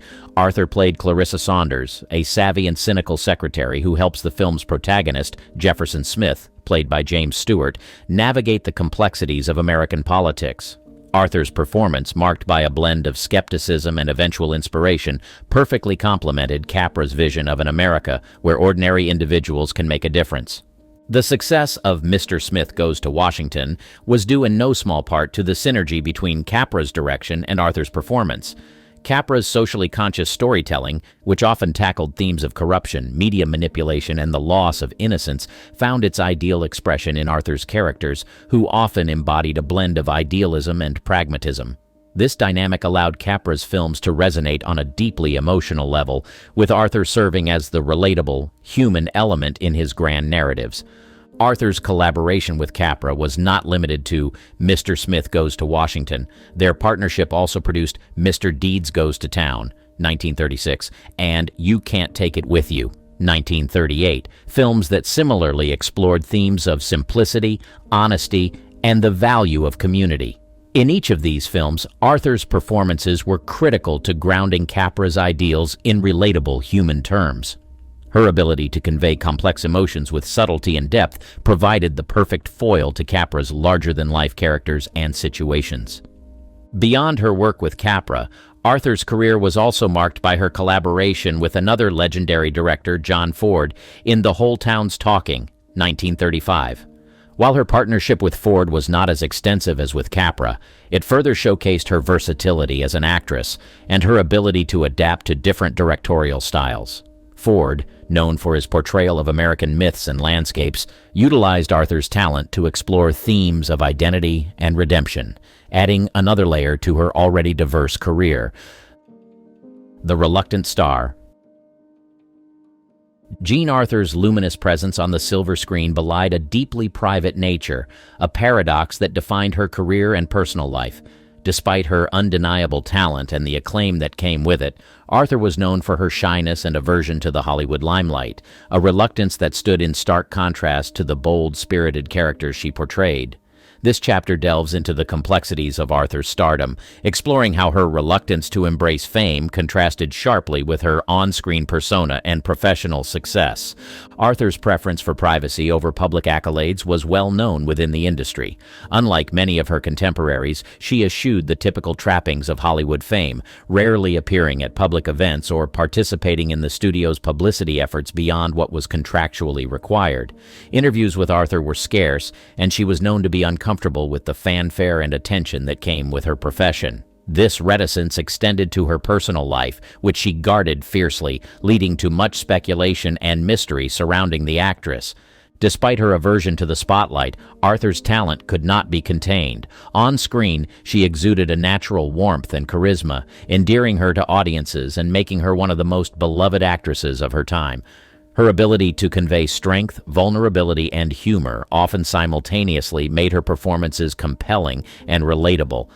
Arthur's work with directors like Frank Capra highlighted her unique appeal, showcasing her as the quintessential everywoman who embodied American ideals of integrity and resilience. The contrast between Arthur's public and private selves raises questions about the nature of stardom and the expectations placed on public figures.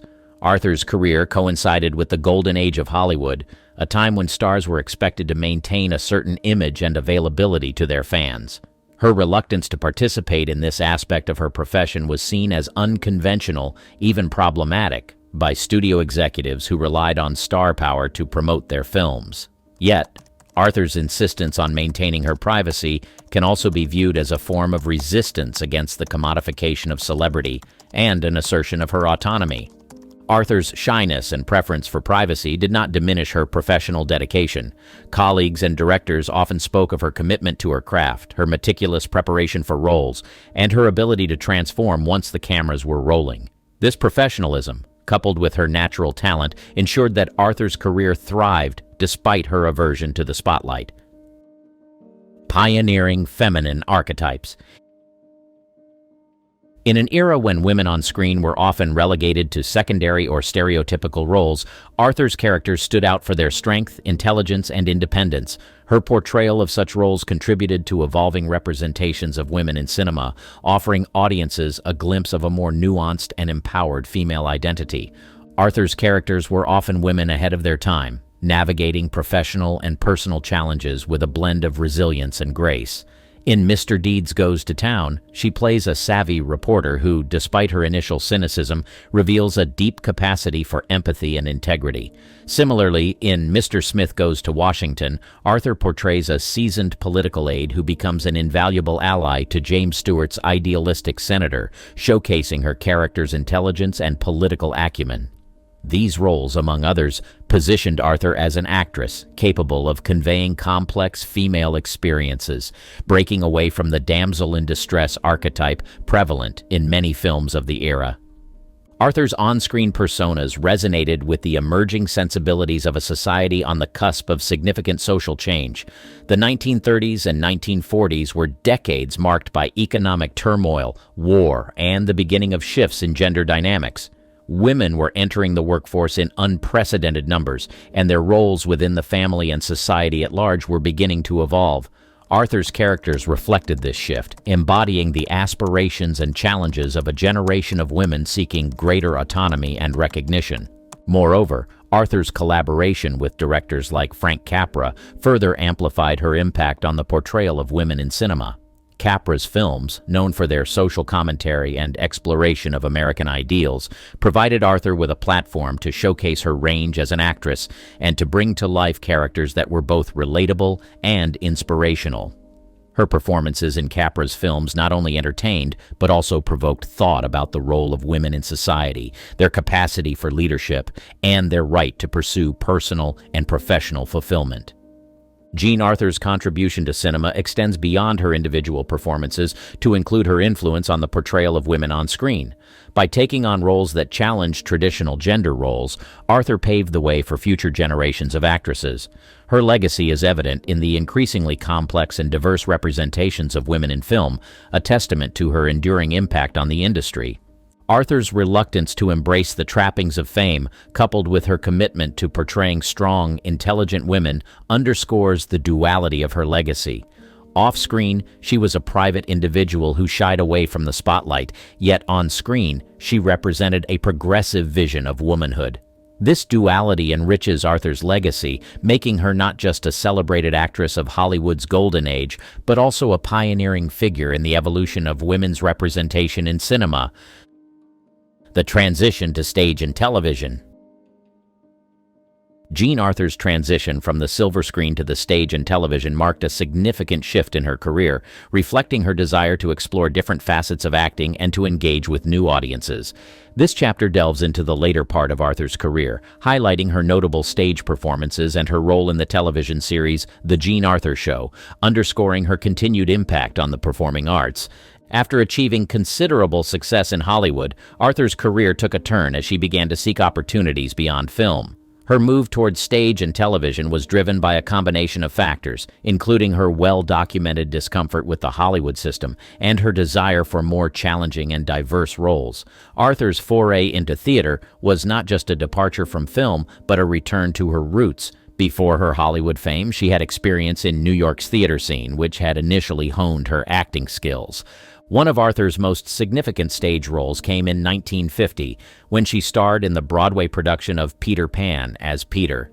Her performance was lauded for its energy and whimsy, capturing the eternal youthfulness of the character and showcasing Arthur's versatility as an actress.